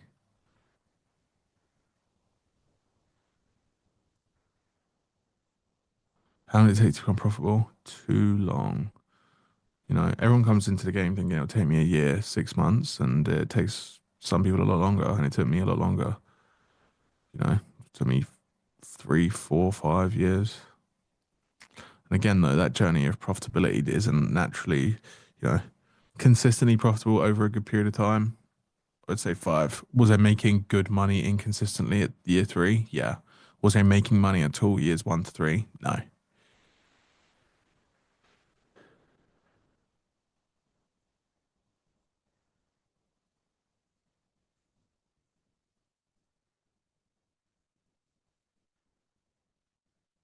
All I really want to see now is I want to see these highs driven, especially as we come into 11. I just want to see it drive.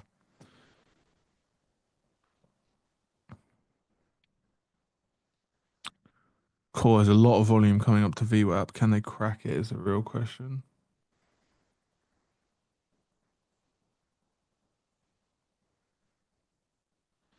ES is carrying us now. That's what we kind of want to see.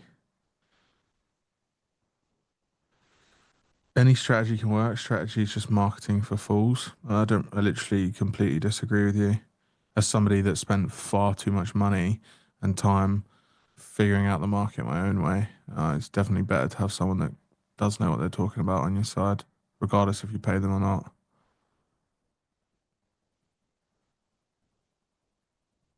I'd rather have Roger Federer teach me to play tennis than my high school tennis coach. Do you know what I'm saying?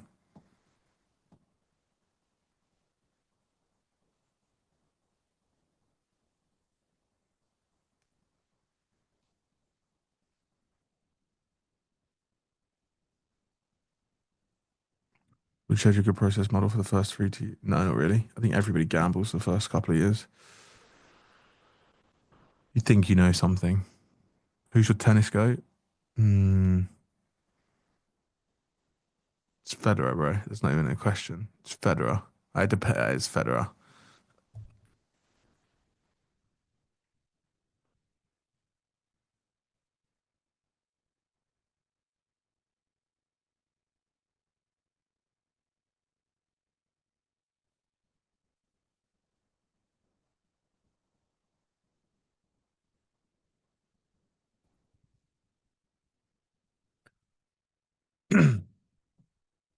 At this point, it's clearly Djokovic. Yeah, I mean, it's crazy.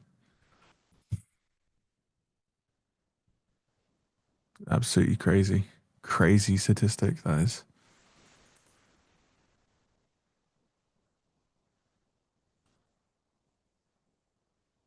It's like saying Scotty Scheffler is the greatest golf player ever because he won the Open, because he won, last year. That's crazy. Crazy, crazy, crazy.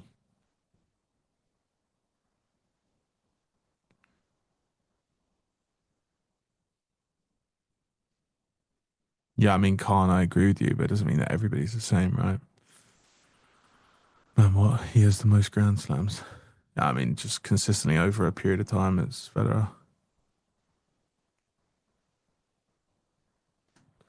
Also, come on.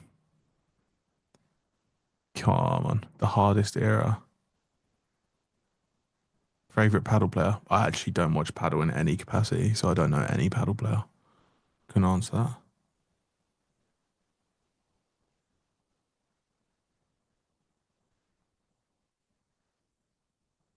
I think the standard of tennis is lower than it's ever been right now. You got young players absolutely dominating the game. But again, I'm not a tennis pro. It's just an observation.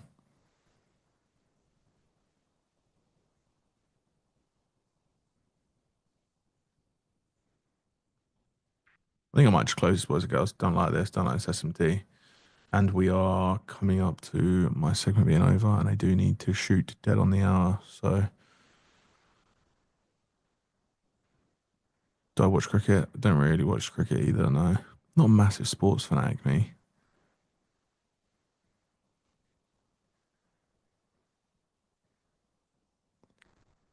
I do have an auto SMT indicator, yeah. And no, you can't buy it. And no, it's not free. And no, you can't have it. 10 to 5 years ago, big three were all net. I mean, come on.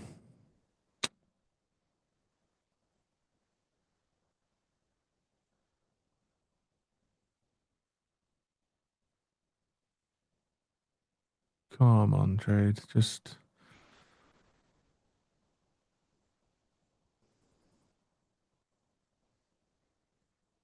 Yeah, I mean, but there's nothing. Honestly, TF, there's nothing to do with this trade anymore. We have us limits on either side of the market, and that's it.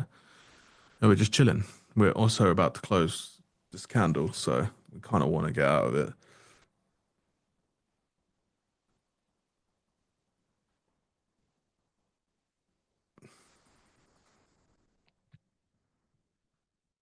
Come on. I don't like this SMT again, which is why I trailed.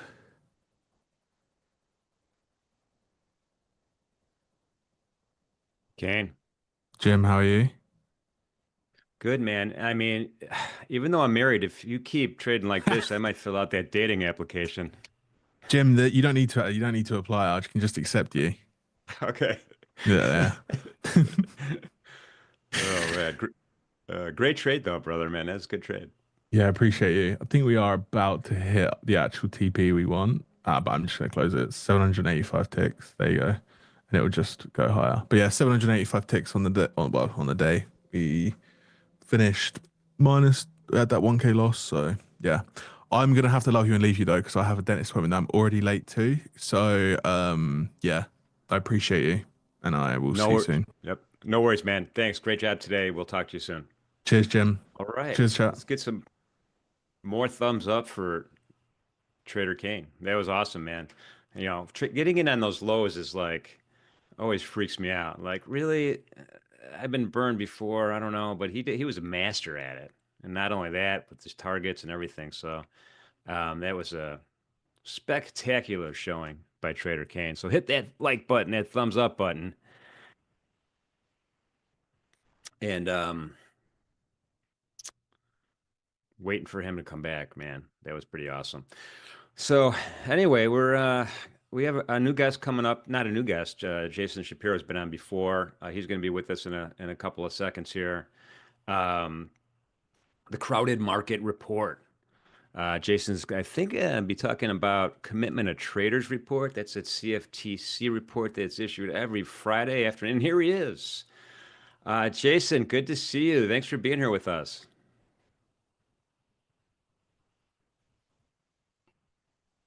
Yep. How about we're good now?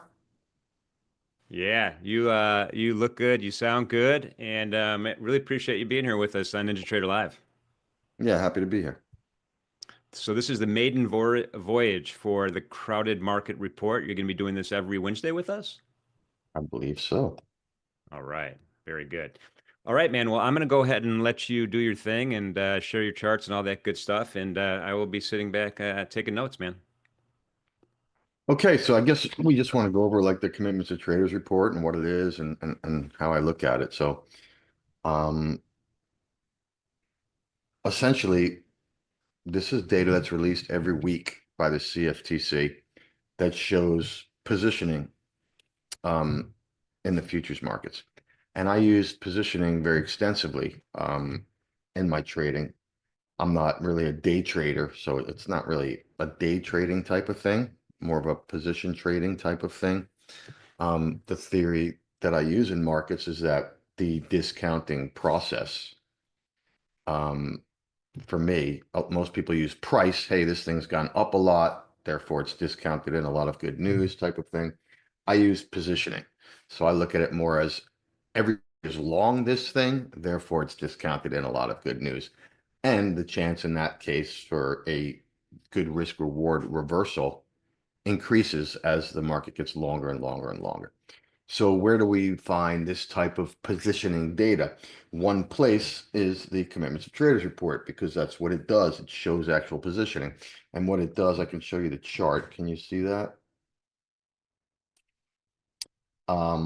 Let's just pick one that's I know is pretty outsized here. So like this is the yen. So these charts show there are three types of traders that the CFTC breaks it down into. One is a commercial trader, which is indicated by this red line here. And commercial traders are people that they get to designate themselves as commercial traders on their futures account because they can prove they are legitimate hedgers, such as a farmer in the wheat market or something like that. And that's commercial trader. That's red. And the blue and the yellow is the speculators like me or you or most of us. And those get broken down into two, the blue here and the yellow here. The blue are what we call reportable traders or large traders, because when you get to a certain position size in any of these futures markets, you have to report that you have this position on. And they do that because they're trying to stop anybody from sort of cornering the market. So if you get too big, you have to report. So those are what like the large traders. Those would be like a lot of the big CTAs and people like that. And then the yellow traders is everybody else, people that don't have to report, smaller traders. So those are the three groups, all right? And I use this, I pick sort of medium term to longer term turns in the market. And I will say that I don't think that this necessarily tells you that there's going to be a turn. I never see the positioning as a predictor of markets, but I use it as a great risk reward data set, because what it means is like, see, this is the yen here. You can see the speculators are mega long here. In fact, it's the longest they've ever been. And so should the yen start to go the other way, then there are a lot of longs that have to get out. It's like that would be a reverse squeeze, but when they're super short, that's how you can get a squeeze. And there's plenty of examples out in the world where positioning was really the factor that drove things. The famous one, I think, being the GameStop thing. When GameStop did its thing a few years ago, it was strictly a positioning thing. The company didn't change. The fundamentals of the company didn't change. What happened was people were way too short. And so when they started to squeeze those shorts, they had to cover. And because they were so short, there was nobody to cover to, right? So they got squeezed. And this is a similar type of thing. Should the market start to go when people are super long like this, they can, all of a sudden their stops start getting hit and boom, boom, boom, boom, boom. You can have a big move the other way. It's really just, for me, a risk reward measure, like I say, rather than a predictor. The markets get crowded doesn't mean they have to turn. It means if they turn, there could be a big move. So relative to what you're risking versus what you could make on it, this can help a lot. And for me, my belief is really that's what trading is at the end of the day. I tell people all the time, trading is not about predicting the future, because predicting the future is pretty impossible over time in particular. You might say, hey, I think the market's going to go up here, and it does. Oh, I predicted the future. Well, that's really not it, right? Over time, predicting the future is nearly impossible. Trading is about getting into situations of risk reward. So if you're wrong, you're going to lose one. And if you're right, you're going to make 4 or 5. And over time, that's what you want to do. And that's what I think positioning helps you to determine.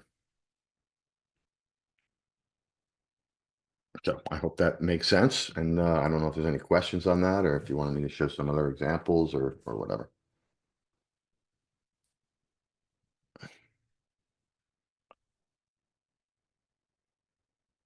No, no questions, no comments, no thoughts. Okay. Um, I'll take it to the next level, I guess, which is, okay, so if this yen is showing that people are way too long, okay, it implies I'm looking to get short. When am I going to get short? And the way that I do it is I look for, as with anything, and as I would suggest to anyone, no matter what kind of trading they're doing, I wait for the market to confirm the idea first, right? So if I think the yen's going to go down, I'm not just going to short it. I'm going to short it when the market does what I consider confirm that it's weak. And for me, what confirm means is I look for what I call a news failure. So I'm paying attention to what has been driving the yen. In this particular case, it's been the expected interest rate differentials, but and then I look for a piece of news flow that confirms that idea, such as tonight, we have the Bank of Japan will be meeting. If they come out super hawkish, then that confirms the idea that the interest rate differential is going to be in the favor of the yen. So the yen should go up on that. Okay. If it doesn't go up on news like that, if in fact it goes up and then has a reversal day and fails, well, that's the market confirming to me. Why didn't it go up on this good news? Is it because no one saw the good news? Clearly not. Everybody's paying attention. They saw the news. So why didn't the market go up on the good news? Well, my answer would be because they're already super long, right? There's nobody left to get long on the margin, right? So that's the confirmation to me. And that's kind of how I get the market turns. And that's when I put the trade on. And then I risk, because I'm picking the turn on this good news day, I risk the high of that day. Should it take out that high? Well, then I stop out and I lost that 1 day of volatility. If in fact the market ends up turning and we catch a real good turn, like I say, it could be a 4 or 5, sometimes more times that 1 day worth of volatility. And over time, that's really how I put up my returns. My winning trades end up being less than 50%, closer to 40%. But if I can lose $1 on the 60 trades that I lose on, and I can make $4 on the 40 trades that I win on, then clearly you do that math. I just need time to keep ticking by. I need to stay disciplined to this process. I need to put on all the trades, and over time, that will provide me with the returns that I'm looking for.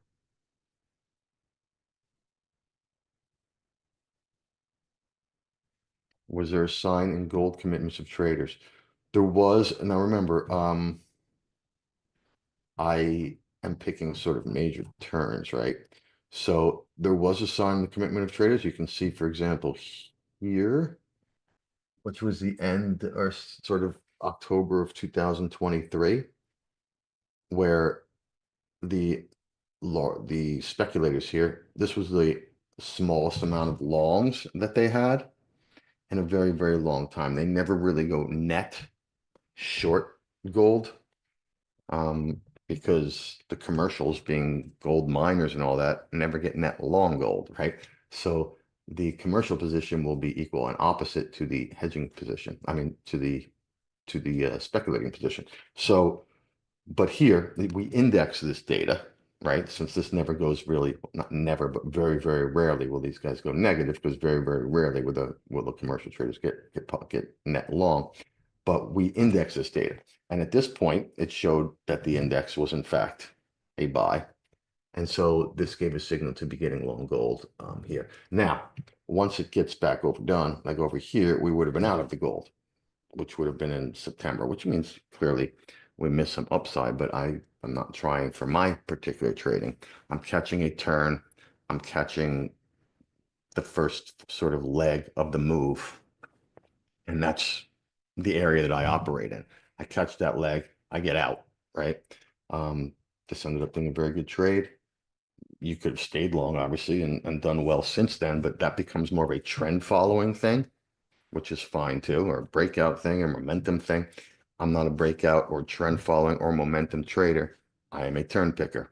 So I catch the turn, I get out, and then somebody else, be them momentum or be them macro or be them trend following, they kind of take the trade from there, so to speak. I am so that's what the return stream that end up with ends up looking like. It's very to negatively correlated to other type of strategies, which is important because not every strategy works all the time.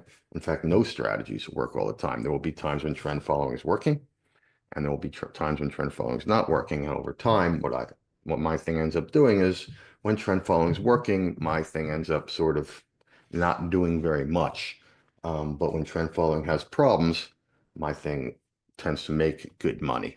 So you put those things together and you have a much better portfolio overall. That's what my clients really hire me to do, is to give this positive return with negative correlation to the rest of their portfolio. So the answer was yes, that we did have this good gold trade here, from here to here, got out. I've been sort of sitting ever since. In gold anyway, I trade this across, 37 different markets. So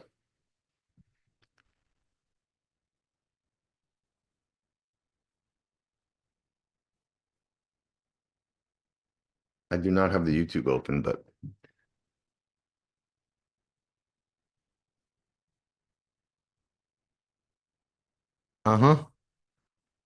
So is there a level I look for in extremes? Yes. So we take this data and we index it over time, just like anything else, an RSI, any kind of over time index type of thing.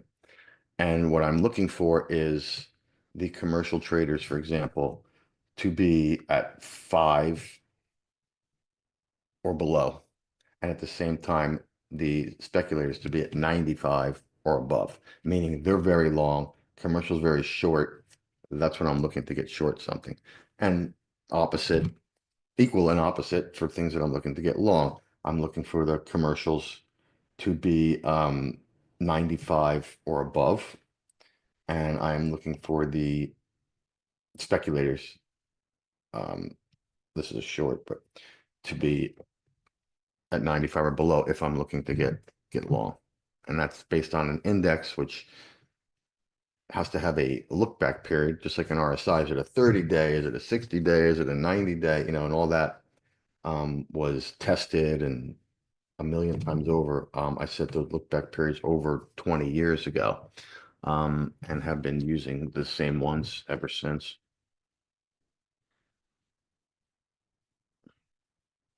Is it possible to use COT data intraday for short-term trades? Not really. This doesn't affect short-term stuff really at all, I would say. I do have some things about sort of shorter term or day trading, in particular in the stock market. I have, I think, a really good indicator for that as well. But as far as the COT stuff, this is longer term trading. This is position trading. These trades tend to last on average 3 to 4 months, which means that there are, even if it works, if I buy something at 100 and I sell it 3 months later at 140, obviously there are plenty of days in that period where the trade was down on the day, right? So it's not really a short term or day trading, and doesn't even help with the path of a winning trade. I've done, I don't know how many hundreds and hundreds of these trades that I've been doing this process for the last 25 years. I have seen ones go in the money immediately and just never give me any pain.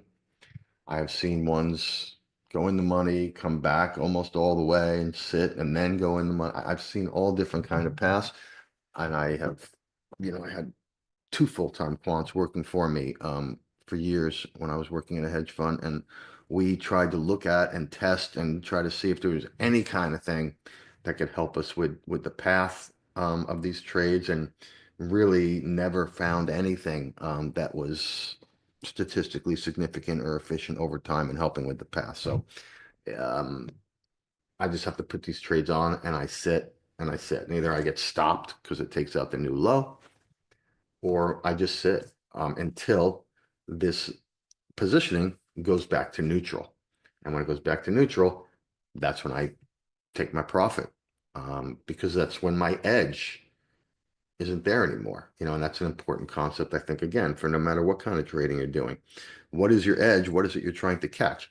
I'm trying to catch markets that people are way too short. So I'm getting long. Well, when they're not way too short anymore, my edge is gone. Doesn't mean the market can't keep going up. Doesn't mean the market won't go down from it. It doesn't mean anything. It just means I catch the period that is my edge, and then I move on to try to find the next one. I do not look at seasonal charts, no. I follow both the commercials and the large traders. The commercials will be equal and opposite to the total of the large and small traders. But when I'm putting on a trade, I'm pretty picky. So I'm looking for all three of these to be at extreme levels on my index. I need the commercials to be super short. If I'm going to get short, like I'm just looking at this yen one, you can see here, they are the shortest they've ever been. The large speculators are the longest they've ever been, and the small speculators, the yellow ones, are the longest they've been. So I need all three to be in place to make a trade. I'm pretty picky. You know, I only end up with about somewhere between 30 and 50 trades a year. And about somewhere between 35 and 40% of those trades end up working.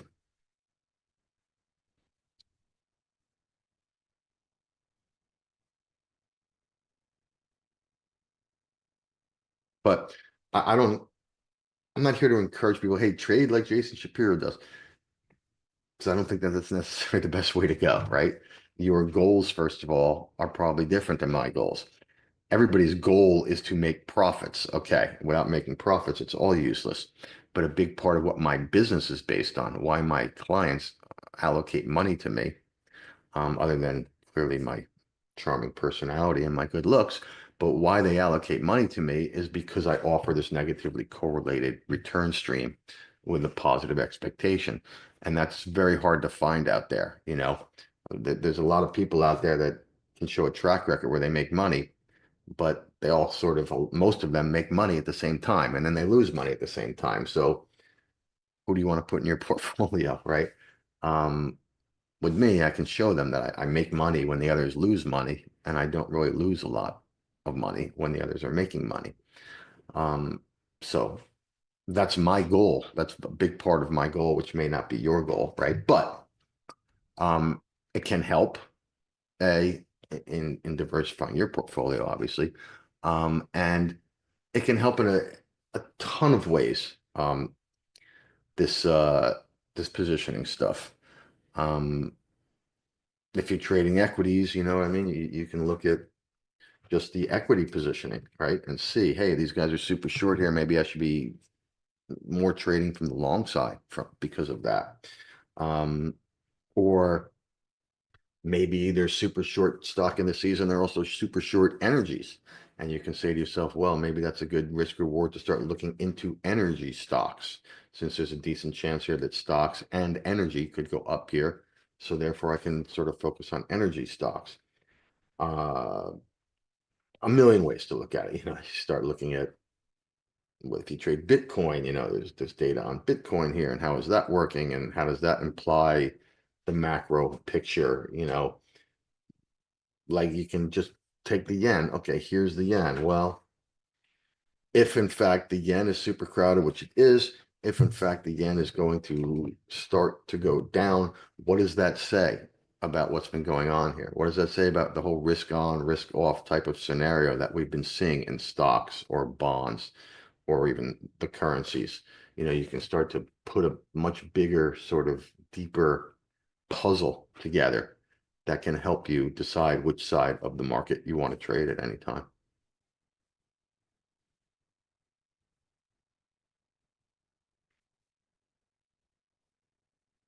Am I still taking less trades, and why? I have been pretty inactive this year. And the only answer to why is because I haven't had a lot of setups based on the positioning stuff. So therefore I'm less active. And you know, things like that can help you to determine a bunch of things too. If things aren't crowded, then that means that There's not a lot going on there, so that's probably means that we're going to go into some form of whippy, type of action, right? There's no positioning to drive it either way here. So we go up and people maybe get a little long, and then we go down and people get a little short, and it just kind of whips around. And that's not an environment that's good for me. But fortunately, that's not an environment that I'm going to see many crowded trades in. So therefore, I'm much less active. I've been, I want to say, sort of fortunate to be not so active this year, because I don't think this has been a great year for systematic type of processes. And so I haven't had to sort of suffer through that, so to speak. I've had, like, I don't know, 4 or 5 trades this year, and one, quite frankly, has worked and the other ones haven't, and I'm basically, up a small amount on the year, which is a little sad because I worked pretty hard and we're already into May, and I haven't really gotten very far. But my track record's been long enough that I can see that there are plenty of times where I go through 4 or 5 month periods without anything really happening. My returns tend to be pretty, I don't know if the word is choppy. It's not really choppy, but nothing and then a big move, nothing and then a big move, nothing and then a big move. So I have to be very patient and very disciplined to sit and wait through these periods of nothing so that I can catch. I never know when that big move is going to come. But if I don't have any trades on, then I'm not going to catch it, obviously. But for now, it's been very, very quiet. Yes, it looks like it's going to maybe start to pick up in the next month or so, based on what I'm looking at across these positioning charts. But just a question for me of waiting and being patient and being disciplined, and wait for when the low-hanging fruit is there. I don't trade to trade. I don't get bored, because I don't have positions on. I don't wake up in the morning and say, I've got to do something here. Because again, I manage money for clients who understand what it is I do and what it is my return stream offers them. So I don't feel that pressure. I also don't charge any sort of management fee to my clients. I charge an incentive fee on the back end on my profits, but it's not like they're going to call me and be like, I'm paying you this management fee every month and you're not doing any trades. What's going on? Because I don't charge them a management fee. So if I don't do any trades, it doesn't cost them anything, right? And that's part of the reason, one of the main reasons why I set up my fees like that, and why I set up my business and my life the way that I do, so that I don't have to feel the pressure to trade. If there aren't any trades, I don't have to trade them. And again, this is another thing that I think is important, no matter how you trade, right? That's such an important concept, right? No matter how you trade, you should have some sort of process. It doesn't have to be a systematic process. It doesn't have to be whatever, but it's got to be more than just, I'm going to wake up in the morning with a blank sheet of paper and see where I can make money, right? You have to have some sort of process that you think offers you an edge. So if that edge is not there, then you have to sit back and wait. Sorry, go ahead. No, Jason, sorry. I snuck back in when no one was looking. I have a few questions for you, if I can. So is there some asset classes that are more react better to the commitment of trader data than other asset classes in the futures world? Over a 25-year period, it's been pretty, I was going to say it's been equal across asset classes. The best asset class that I have had over that period has been equities, for whatever reason. Now, that might not be a commitment to traders thing, right? That might be because I get a better read on equities for when I'm looking for, okay, the market should have been down and it's actually up, so there's a news failure type thing. Maybe it's that I'm getting a better read on that stuff because there's so much more information out there about the equity market, right? Trying to figure out what is good or bad news on any given time period for, cocoa or sugar, is a lot harder than trying to find that for things like equities or fixed income or even currencies, which everybody is talking about all day. So I can get the general read on what the consensus is on that type of stuff, and what the news flow is. So that might be why equities have been the best. I don't know. But overall, it's been pretty steady across the different places. I would say the worst one has been energies. I get a lot of questions about currencies because people are like, well, the futures market is such a small percentage of the overall currency market out there that does this data really give you an indication of where people are positioned? What I do know is currencies has been a very good place for me over time. That used to be because there were just a few trades. My hit rate on currencies was lower than other ones, but there were a few trades that were just massive, massive winners, right?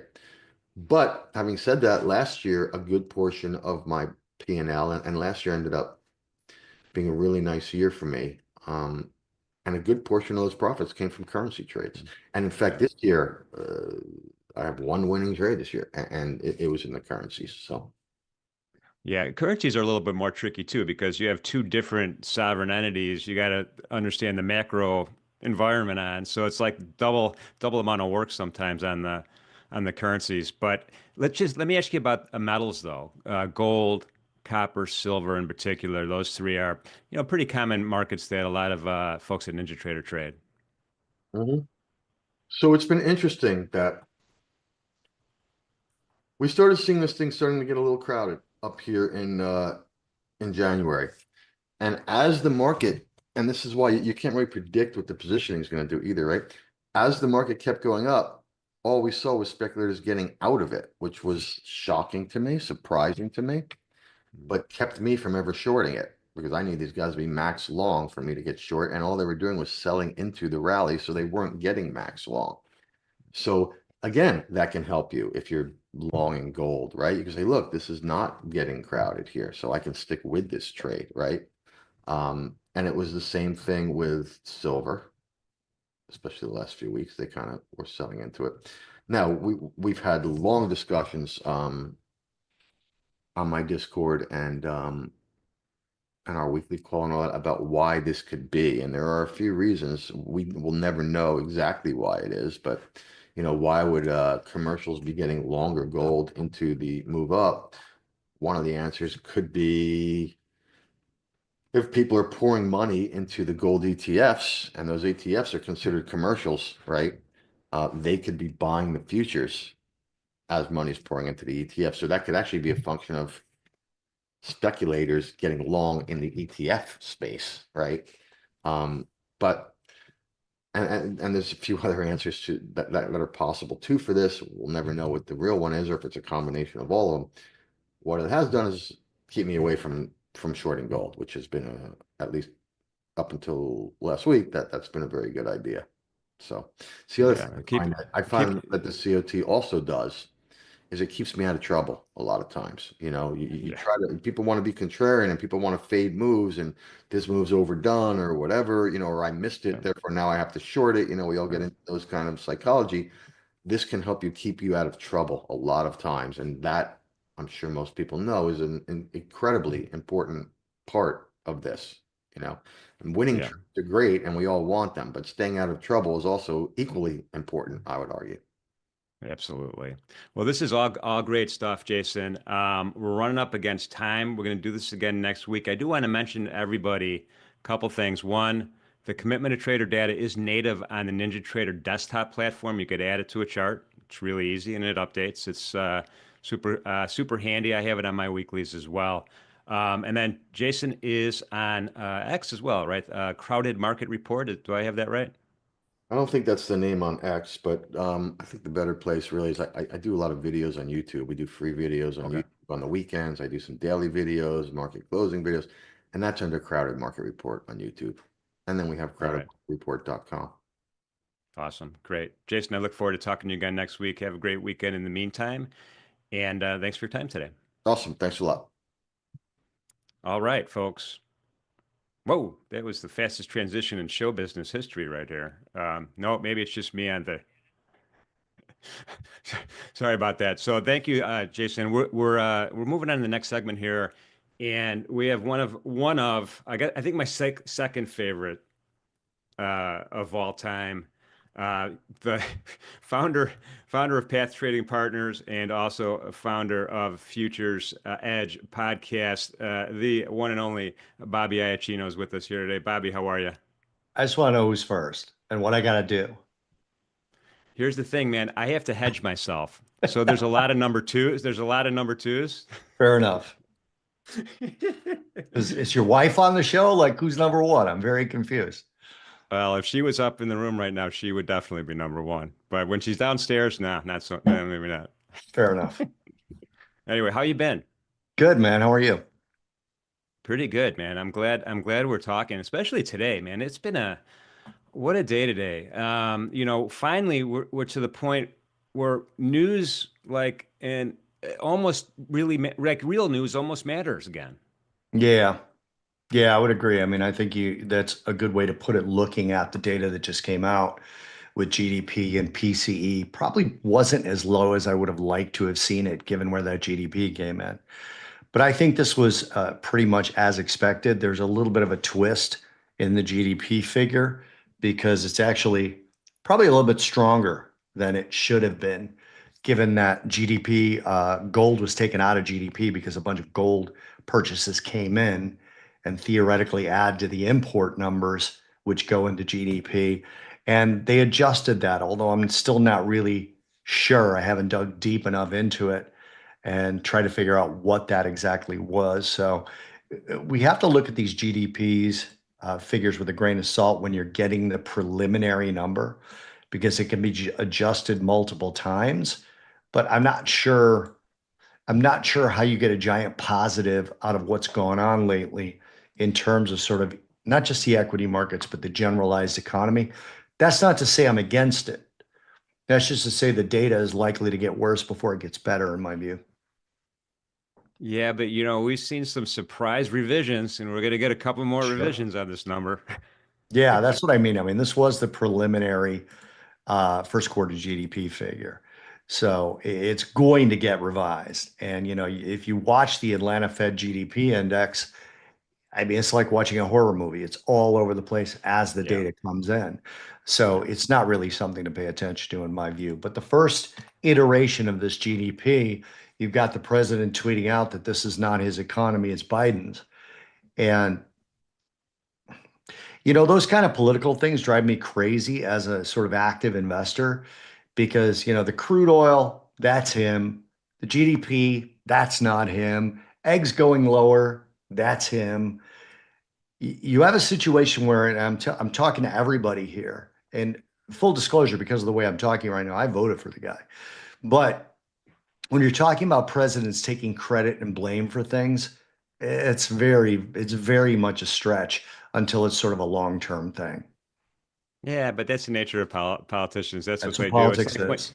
Yeah, when Besson says, "I don't know if Trump talked to China or not," well, that's disingenuous. If he did or not. But Yeah. in any way, in any event, before we go to the charts, though, I wanted to ask you. Nick Timmerhouse of the Wall Street Journal today tweeted out that the stat real final sales to private domestic purchasers, which came in not that bad, is a more important statistic to look at. Have you heard that? I have heard that over the years. I think that that's, again, giant grain of salt with that kind of a piece of data. I don't disagree, but it's you're looking at data all pointing in one direction versus one piece of data telling you the whole story that's going against all the other pieces of data. I've never found that to be too reliable. Totally makes sense. All right, let's take a look at some daily charts here. I want to get your some Sure. opinions from you. Now we've pivoted to a black background, so hopefully you'll be able to see this okay. We used to go all white back in the old days. I'm good with that. All right, great. All right, let's start with the main event, the stock index futures right now. So E-mini S&P right now is retraced about 50% of the way back from our February highs all the way down to our April lows. And so we're about halfway back, and it almost seems like there's a pause going on right now in this market. Yeah, I'll tell you what I'm looking at here. We're obviously testing the 50, haven't been able to get up through it. We had a death cross in the indexes, and you can see them in all of them. And for those of you that don't know what it is, first of all, before I go into it, it's a terrible indicator. Okay, it does not have a good track record when you test it out, but people talk about it. So a death cross is when the 200 simple moving average crosses above the 50-day exponential, or vice versa. 50 crosses below the 200. Call it whatever you want. That death cross happened on the close of March 26th. Okay, now in the past, and I'm talking about 20 years ago, it was a reliable indicator that there was quite a bit more downside coming. But over the last 10 to 15 years, it has lost its efficacy. Now, what it hasn't lost was signal about the next move down. All right, so if you go back, if any of you go back, you put your 200 and your 50 on the chart, and you look at death crosses. When the death cross happens, that usually signals a little bit more of an extension, then a bounce up to the death cross. So if we're looking at S&P futures, the intersection of the death cross is right around 5,900, right? So I've been saying for a while that if there's a positive move in stocks, it's not a reversal of this down move until it gets up above the intersection of that death cross. So what happens with death crosses that are reliable signals is you got to move up to the intersection level, again, around 5,900 or so, could be a little lower than that. And then you get to push back lower. And if that happens, I'll be calling for lower lows. And I'll be saying this isn't over yet. If we get above there, break, test the 200, and it holds, we're off to the races in a new bull market. And this was officially a bear market. So we can call this bear market turning into a bull market. So that's interesting because that level is pretty close to that 78.6% fib, or Mike Arnold 75% harmonic, as a test in the upside. And just kind of glancing at this, it's like, wow, we got to get some more momentum to get up there. I mean, we're below VWAP, we're below the 50 EMA, we're below the 61.8%. This tariff situation is still a complete unknown, I think. So in the meantime, though, I mean, what do we hope for? Sideways price action? No, I'm actually looking for a short-term long here. Now, I don't have it yet, okay? But we've got, and you know my rotation zone. We've talked about it in the past before, mine and Mike's rotation zone. We've got a first cross up between the 8 and the 21. All right, now bear with me because this also fits with my fundamental view, okay? Now, does a first cross mean long? Of course not. Absolutely not. We don't trade moving average crosses. All right. But what I'll be looking for is that stay flat and tight as it is right now, or does it start to angle up and widen? And if it does, I'll be looking for a pullback into that area that I can buy. Now, I won't just buy the pullback. I'll buy the pullback and then the rotation up, hence the name rotation zone. And if that happens, my target will be that 5875 to 5900 area if I get it. I suspect that if I get it, the close above or the rotation back above is also going to take us above the 50, right? So it'll be, I don't trade, confluence of factors. I just like when big things are out of the way, and the 50 is a big thing, right? And it's looking that way regardless which equity chart you look at. Now, there's things that can drive that, okay? One of the biggest indicators of a downturn in inflation is something I'm short, crude oil. Crude oil continues to get weaker and weaker. We continue to get more and more signals about more and more potential supply coming into a market that doesn't have a light at the end of its demand tunnel right now, right? I got short crude oil on the 28th at the close, and my target for that is 55.32. Now, I actually talked to my podcast co-host Jimmy about this, and he started throwing, well, what's going to happen? Crude oil gets down here, they're going to stop drilling, all this stuff. I get what you're saying. Fundamentally, crude oil shouldn't go too much lower than $54, but I don't need it to. My average hold time, it was interesting talking to Jason or listening to Jason where he was talking about this stuff being a little bit longer term. I wish I could convince traders to take smaller positions and look out a little bit further rather than going on their 5-minute charts and harping in and out like that. You've got 0 DTEs to do that if you want to do that. I would look more of the futures as being more of a short-term position trading vehicle.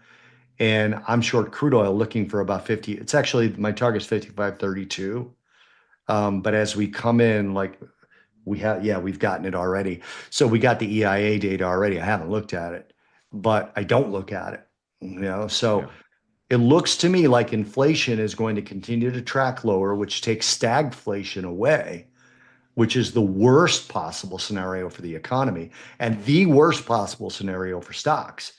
So if we continue to drive lower like this, then you're going to see eventually, in my view, the economy turn in a direction that the Fed should have taken it, but was afraid to.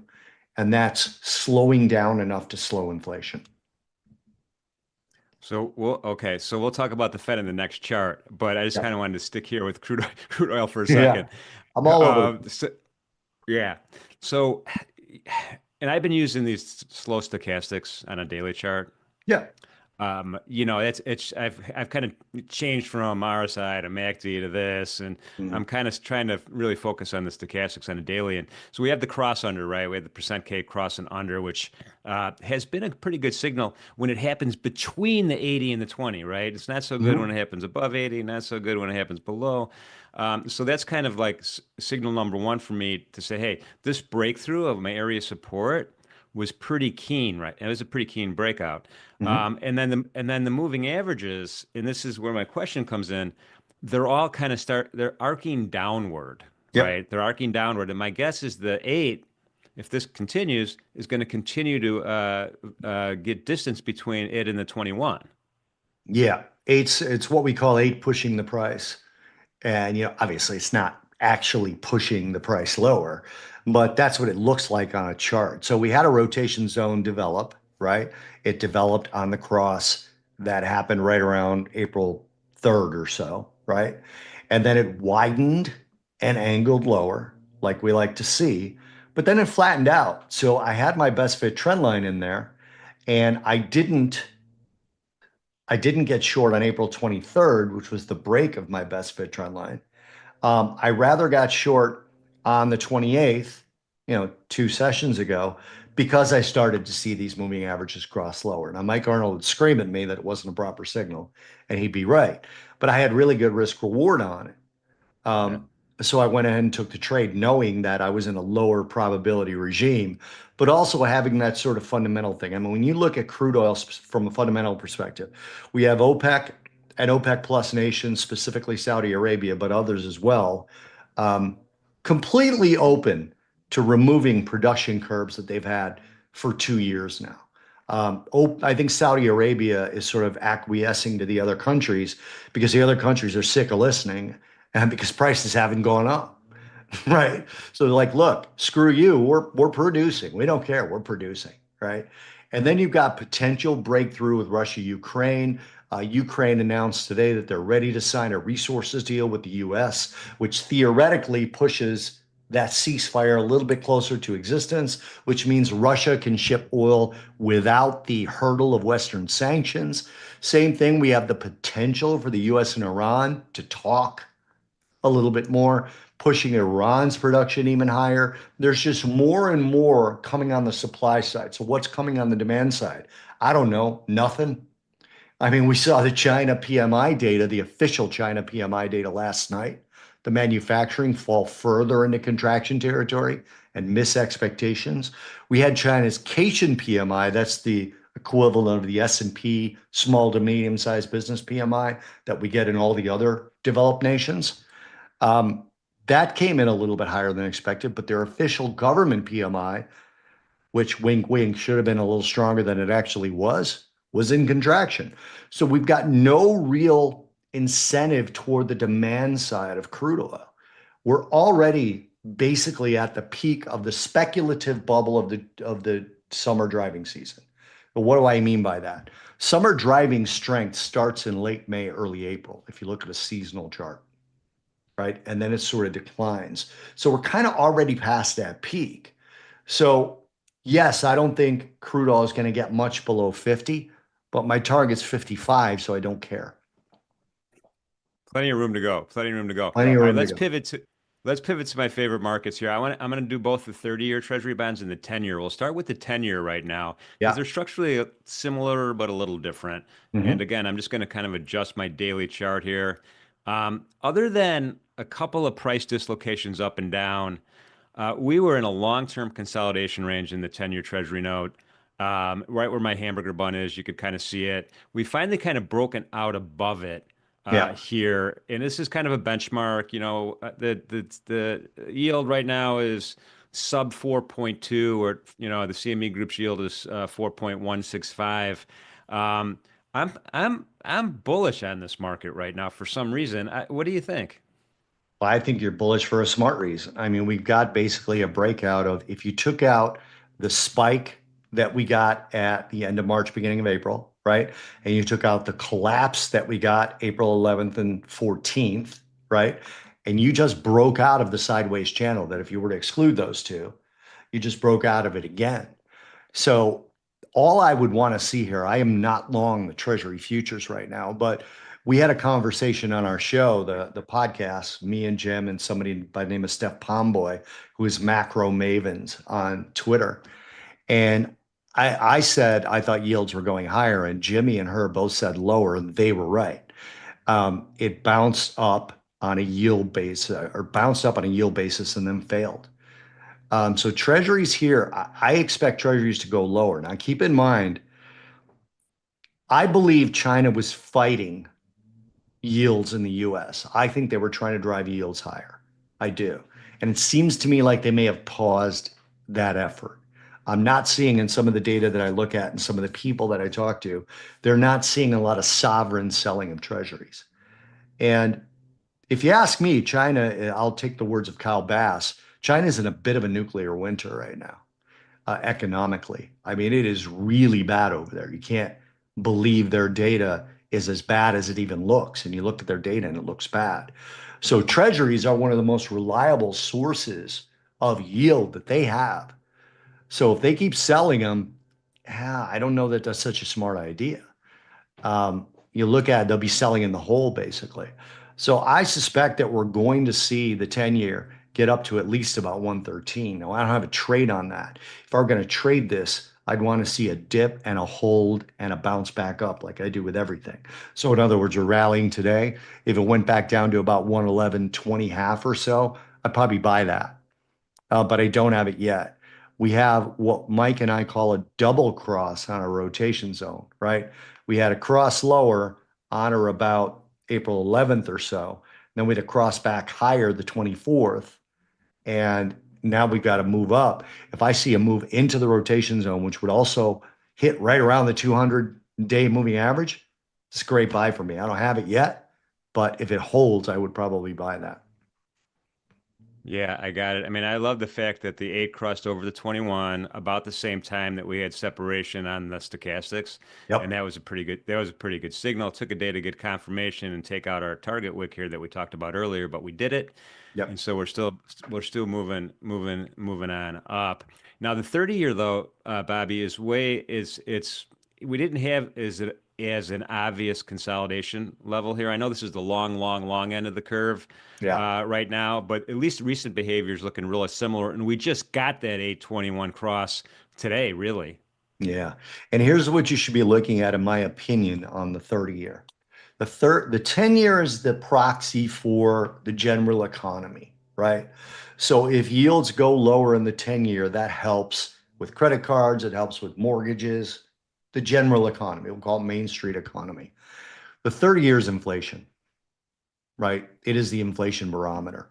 So if consumers expect inflation to be a lot higher, okay, the 30-year yield goes higher.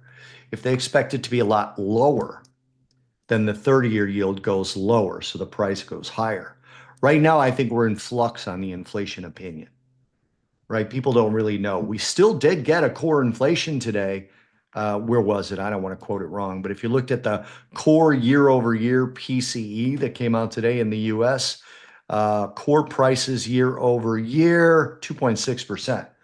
And last month's was revised higher to 3%. So on an annualized basis, you're still looking at 3% inflation. So we still need a little bit higher of a yield in the 30 year than we need in the 10-year relative to where it was, not relative to each other.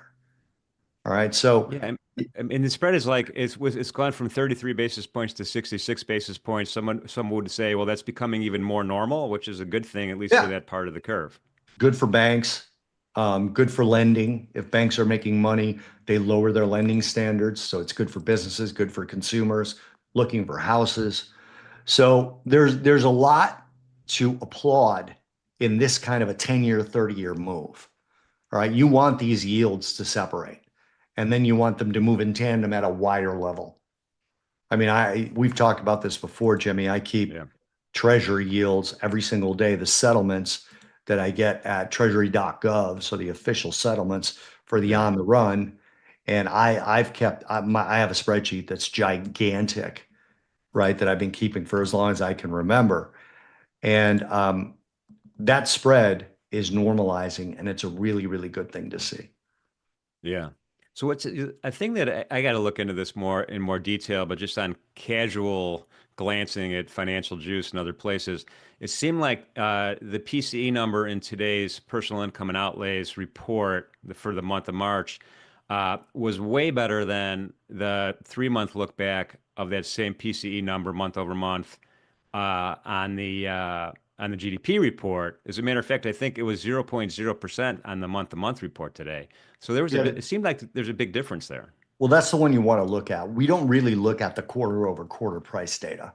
We don't at all, actually, not because it doesn't necessarily matter. It does, but our average hold time on a trade is 26 days. I care about 26 days worth of movement, right? And I'm that's being a little flippant about it, but quarter over quarter, that's 90 days worth of data, right? So I prefer the month over month data, as most active traders do, because you're seeing what's happening on a short scale, on a short-term basis. And that's really what kind of matters in the grand scheme of active investing. Now, quarter over quarter will matter, but if we're not going to get the next read, you look at the GDP quarter over quarter, the price index 3.7%, but the month over month is 0, right? So you need 3 of those months, 3 of those good pieces of data, and it'll shift the month over month much lower. It's kind of like a rear looking thing. It's one of those things. There's a saying that traders like myself said for years is the sentiment trails the price. Yeah. The quarter over quarter data trails the month over month data. Yeah, no, that makes sense. So moving to next week. So May 7th, we have Chair Powell and company doing their thing next week. Yeah. We just glanced ADP employment data. It was not that good today. It was like 62,000, way off where it was the previous month. So 2 questions. 1, what do you do if you're Chair Powell? And then 2, what do you think Chair Powell's going to do? So I think Chair Powell is obviously, I shouldn't say obviously, I'm going off of the Fed Watch tool. It's funny because I hesitate to talk about this, but I've talked about it with you before, so why not do it now? I don't like to predict what they should do. I only like to predict what they're going to do because, my technical role is a strategist, not an economist. So I like to sort of strategize as to what the market may look like. I think they'll do nothing in the next meeting and prep the market for a cut in June. That's my honest opinion. If you look at the CME Fed Watch tool, click on the June meeting and hit compare, you'll see that from April 23rd, where we had a 55% chance of a cut, and then April 29th, we had a 59.7 chance, and now we're at a 63.05 chance. That was as of the close yesterday of a cut in June. And you're looking at data that now has a negative GDP in it and has PCE, which again, core PCE is the Fed's favorite indicator of inflation, right? If they were able to cut rates prior to the election, which I understand why they held now, it's worse now, right? The data, we still have a good economy. We have good labor, employment cost index plus 0.9%. Other than crude oil, one of the most influential factors in inflation is wages. And that's what the employment cost index is, it's wages. So we still have a good economy, but there's certainly room to cut rates. So I think they'll prep the economy for a June cut. I wish President Trump would stop talking bad about them because I don't think they'll do this, but I don't want it to be a situation where the Fed is like, well, we have to look like we're independent, so we can't do anything. That's what I would hate to see. I don't think they'll do that, but it's just always a fear of mine. Yeah. Yeah, no, the interesting part, we're still, that teal box in December is still priced at 36.2%, Yeah. 300 to 325 basis point Fed funds rate. So that's been a little sticky over a little bit of time here. Yeah, if you look right now, the market has 4, 5, 6, I think 6 or 7 rate cuts priced in through the end of 2026. I'd say that's unlikely to happen. 7 rate cuts through 2026. That is like recession. That is a deep recession to me, because you're taking rates all the way back down to 2.75%. You know, there's a lot of younger strategists and analysts out there. I'm a lot older than I look. So are you, Jimmy. You're a lot older than you look. We remember going, yeah, I got 5 3/8% on my home. That's unbelievably good. I hear a lot of strategists and analysts who are a lot younger say it's unsustainable for housing to have rates right here. I don't agree. If you control other aspects of the economy, these rates are not that high. So it really is important that the tax cut comes through. There's already been a big rush of deregulation. So that's something that's already happened. There's probably more to come. If the tariff thing settles down, if the tax cuts are extended, because it wouldn't be a tax cut. Don't let them tell you it's a tax cut. It's an extension of existing tax cuts. Yeah. And if that happens, then you probably will see a turnaround in the CME Fed Watch Tool, in my opinion. So if we do get to that 2%, if we do it, then maybe I'll be able to afford a house down in Naples with you and Shai and Deli and Sarah. I mean, it could happen. Like, we could be neighbors, buddy. Yeah, I haven't seen Tracy yet down here, but we've been talking about it back and forth for a couple of weeks now about hanging out a little bit. It's housing here specifically is dropping like a stone. So I think you will be able to. But looking at it from that perspective, take gold as an example. Oh, cool. You put gold up. Yep. I put it up. Gold has had multiple tiny corrections and a couple of sideways corrections. The sideways corrections, as someone who's been long gold since November of 2022, those are the ones I like. I like the sideways corrections because you get all these FOMO people going, it's not going to go lower, I need to buy it. I'm a buyer of gold anywhere above 3,000. If we get through 3,000 and then we start to break down, the absolute, horrible level for me is 29.57. If we get below 29.57, I might really curb a lot of the buy and hold that I've had since November. There's a lot of profits in it. I like another speculative long coming up if we can hold 31.90. I like it a lot. And that will be, in my opinion, gold performs well in stagflation, well in recession, well in deflation. Gold performs poorly if all of a sudden the Fed pivots from cutting rates to hiking rates. Then we got to worry about it. And I just don't see that, when I look out ahead. My camera that surrounds my whole trading car, there's no problems for gold in front of it. They're only behind. Yeah. Well, we'll see. I mean, serious consolidation's happening right now. So yeah, and it's sideways, which I prefer. Yeah. As a person who's long gold already, looking to get long even more. Yeah. Well, hey, we're up against time, Bobby. Thanks for being here with me today, man. It's great seeing you. It's good seeing you again, too. How do people find you on the X sphere? I was going to almost said Twitter sphere, but. So the first thing I wanted to bring up when you asked me that was we now have a newsletter, which we didn't have before. And if you want to find the newsletter, it's on a very private, not a private platform, but a small new platform called Slice, which is actually difficult to find. You can't Google Slice. You have to go to slice-app.io. .io is this new tech domain that these guys all have. Then you create a profile, you find us, and you subscribe. But that link is in my bio in X, which is Bob_Iacchino. And that newsletter is myself, Jim Iorio, and Mike Arnold, all writing in it. Our last our last newsletter was like 16 pages long. That's how much information is in it, along with trade ideas and Mike's levels and Jim's snarkiness about where the economy's going. And then you can obviously find us on the podcast, which is the Futures Edge Finance Unfiltered. The newsletter is called The Unfiltered Investor. Awesome, man. Well, again, appreciate you being here with us again this afternoon, and look forward to talking to you again, Bobby. Have a great day. Good to see you, Jim. All right, folks, we're gonna end this morning's session and take a little bit of a break. We had what a lineup, all-star lineup today, as usual. The hits just keep coming. Today, 2:30. Remember, we have Order Flow Labs in the house again, trading the close. And they've been on fire, man. I would not miss that if I were you guys. But I do appreciate everybody being in the chat, being part of this great community that you guys have created, by the way. It's you guys creating this community. So thank you so much for being there. So take a break, and we will see you soon, 2:30.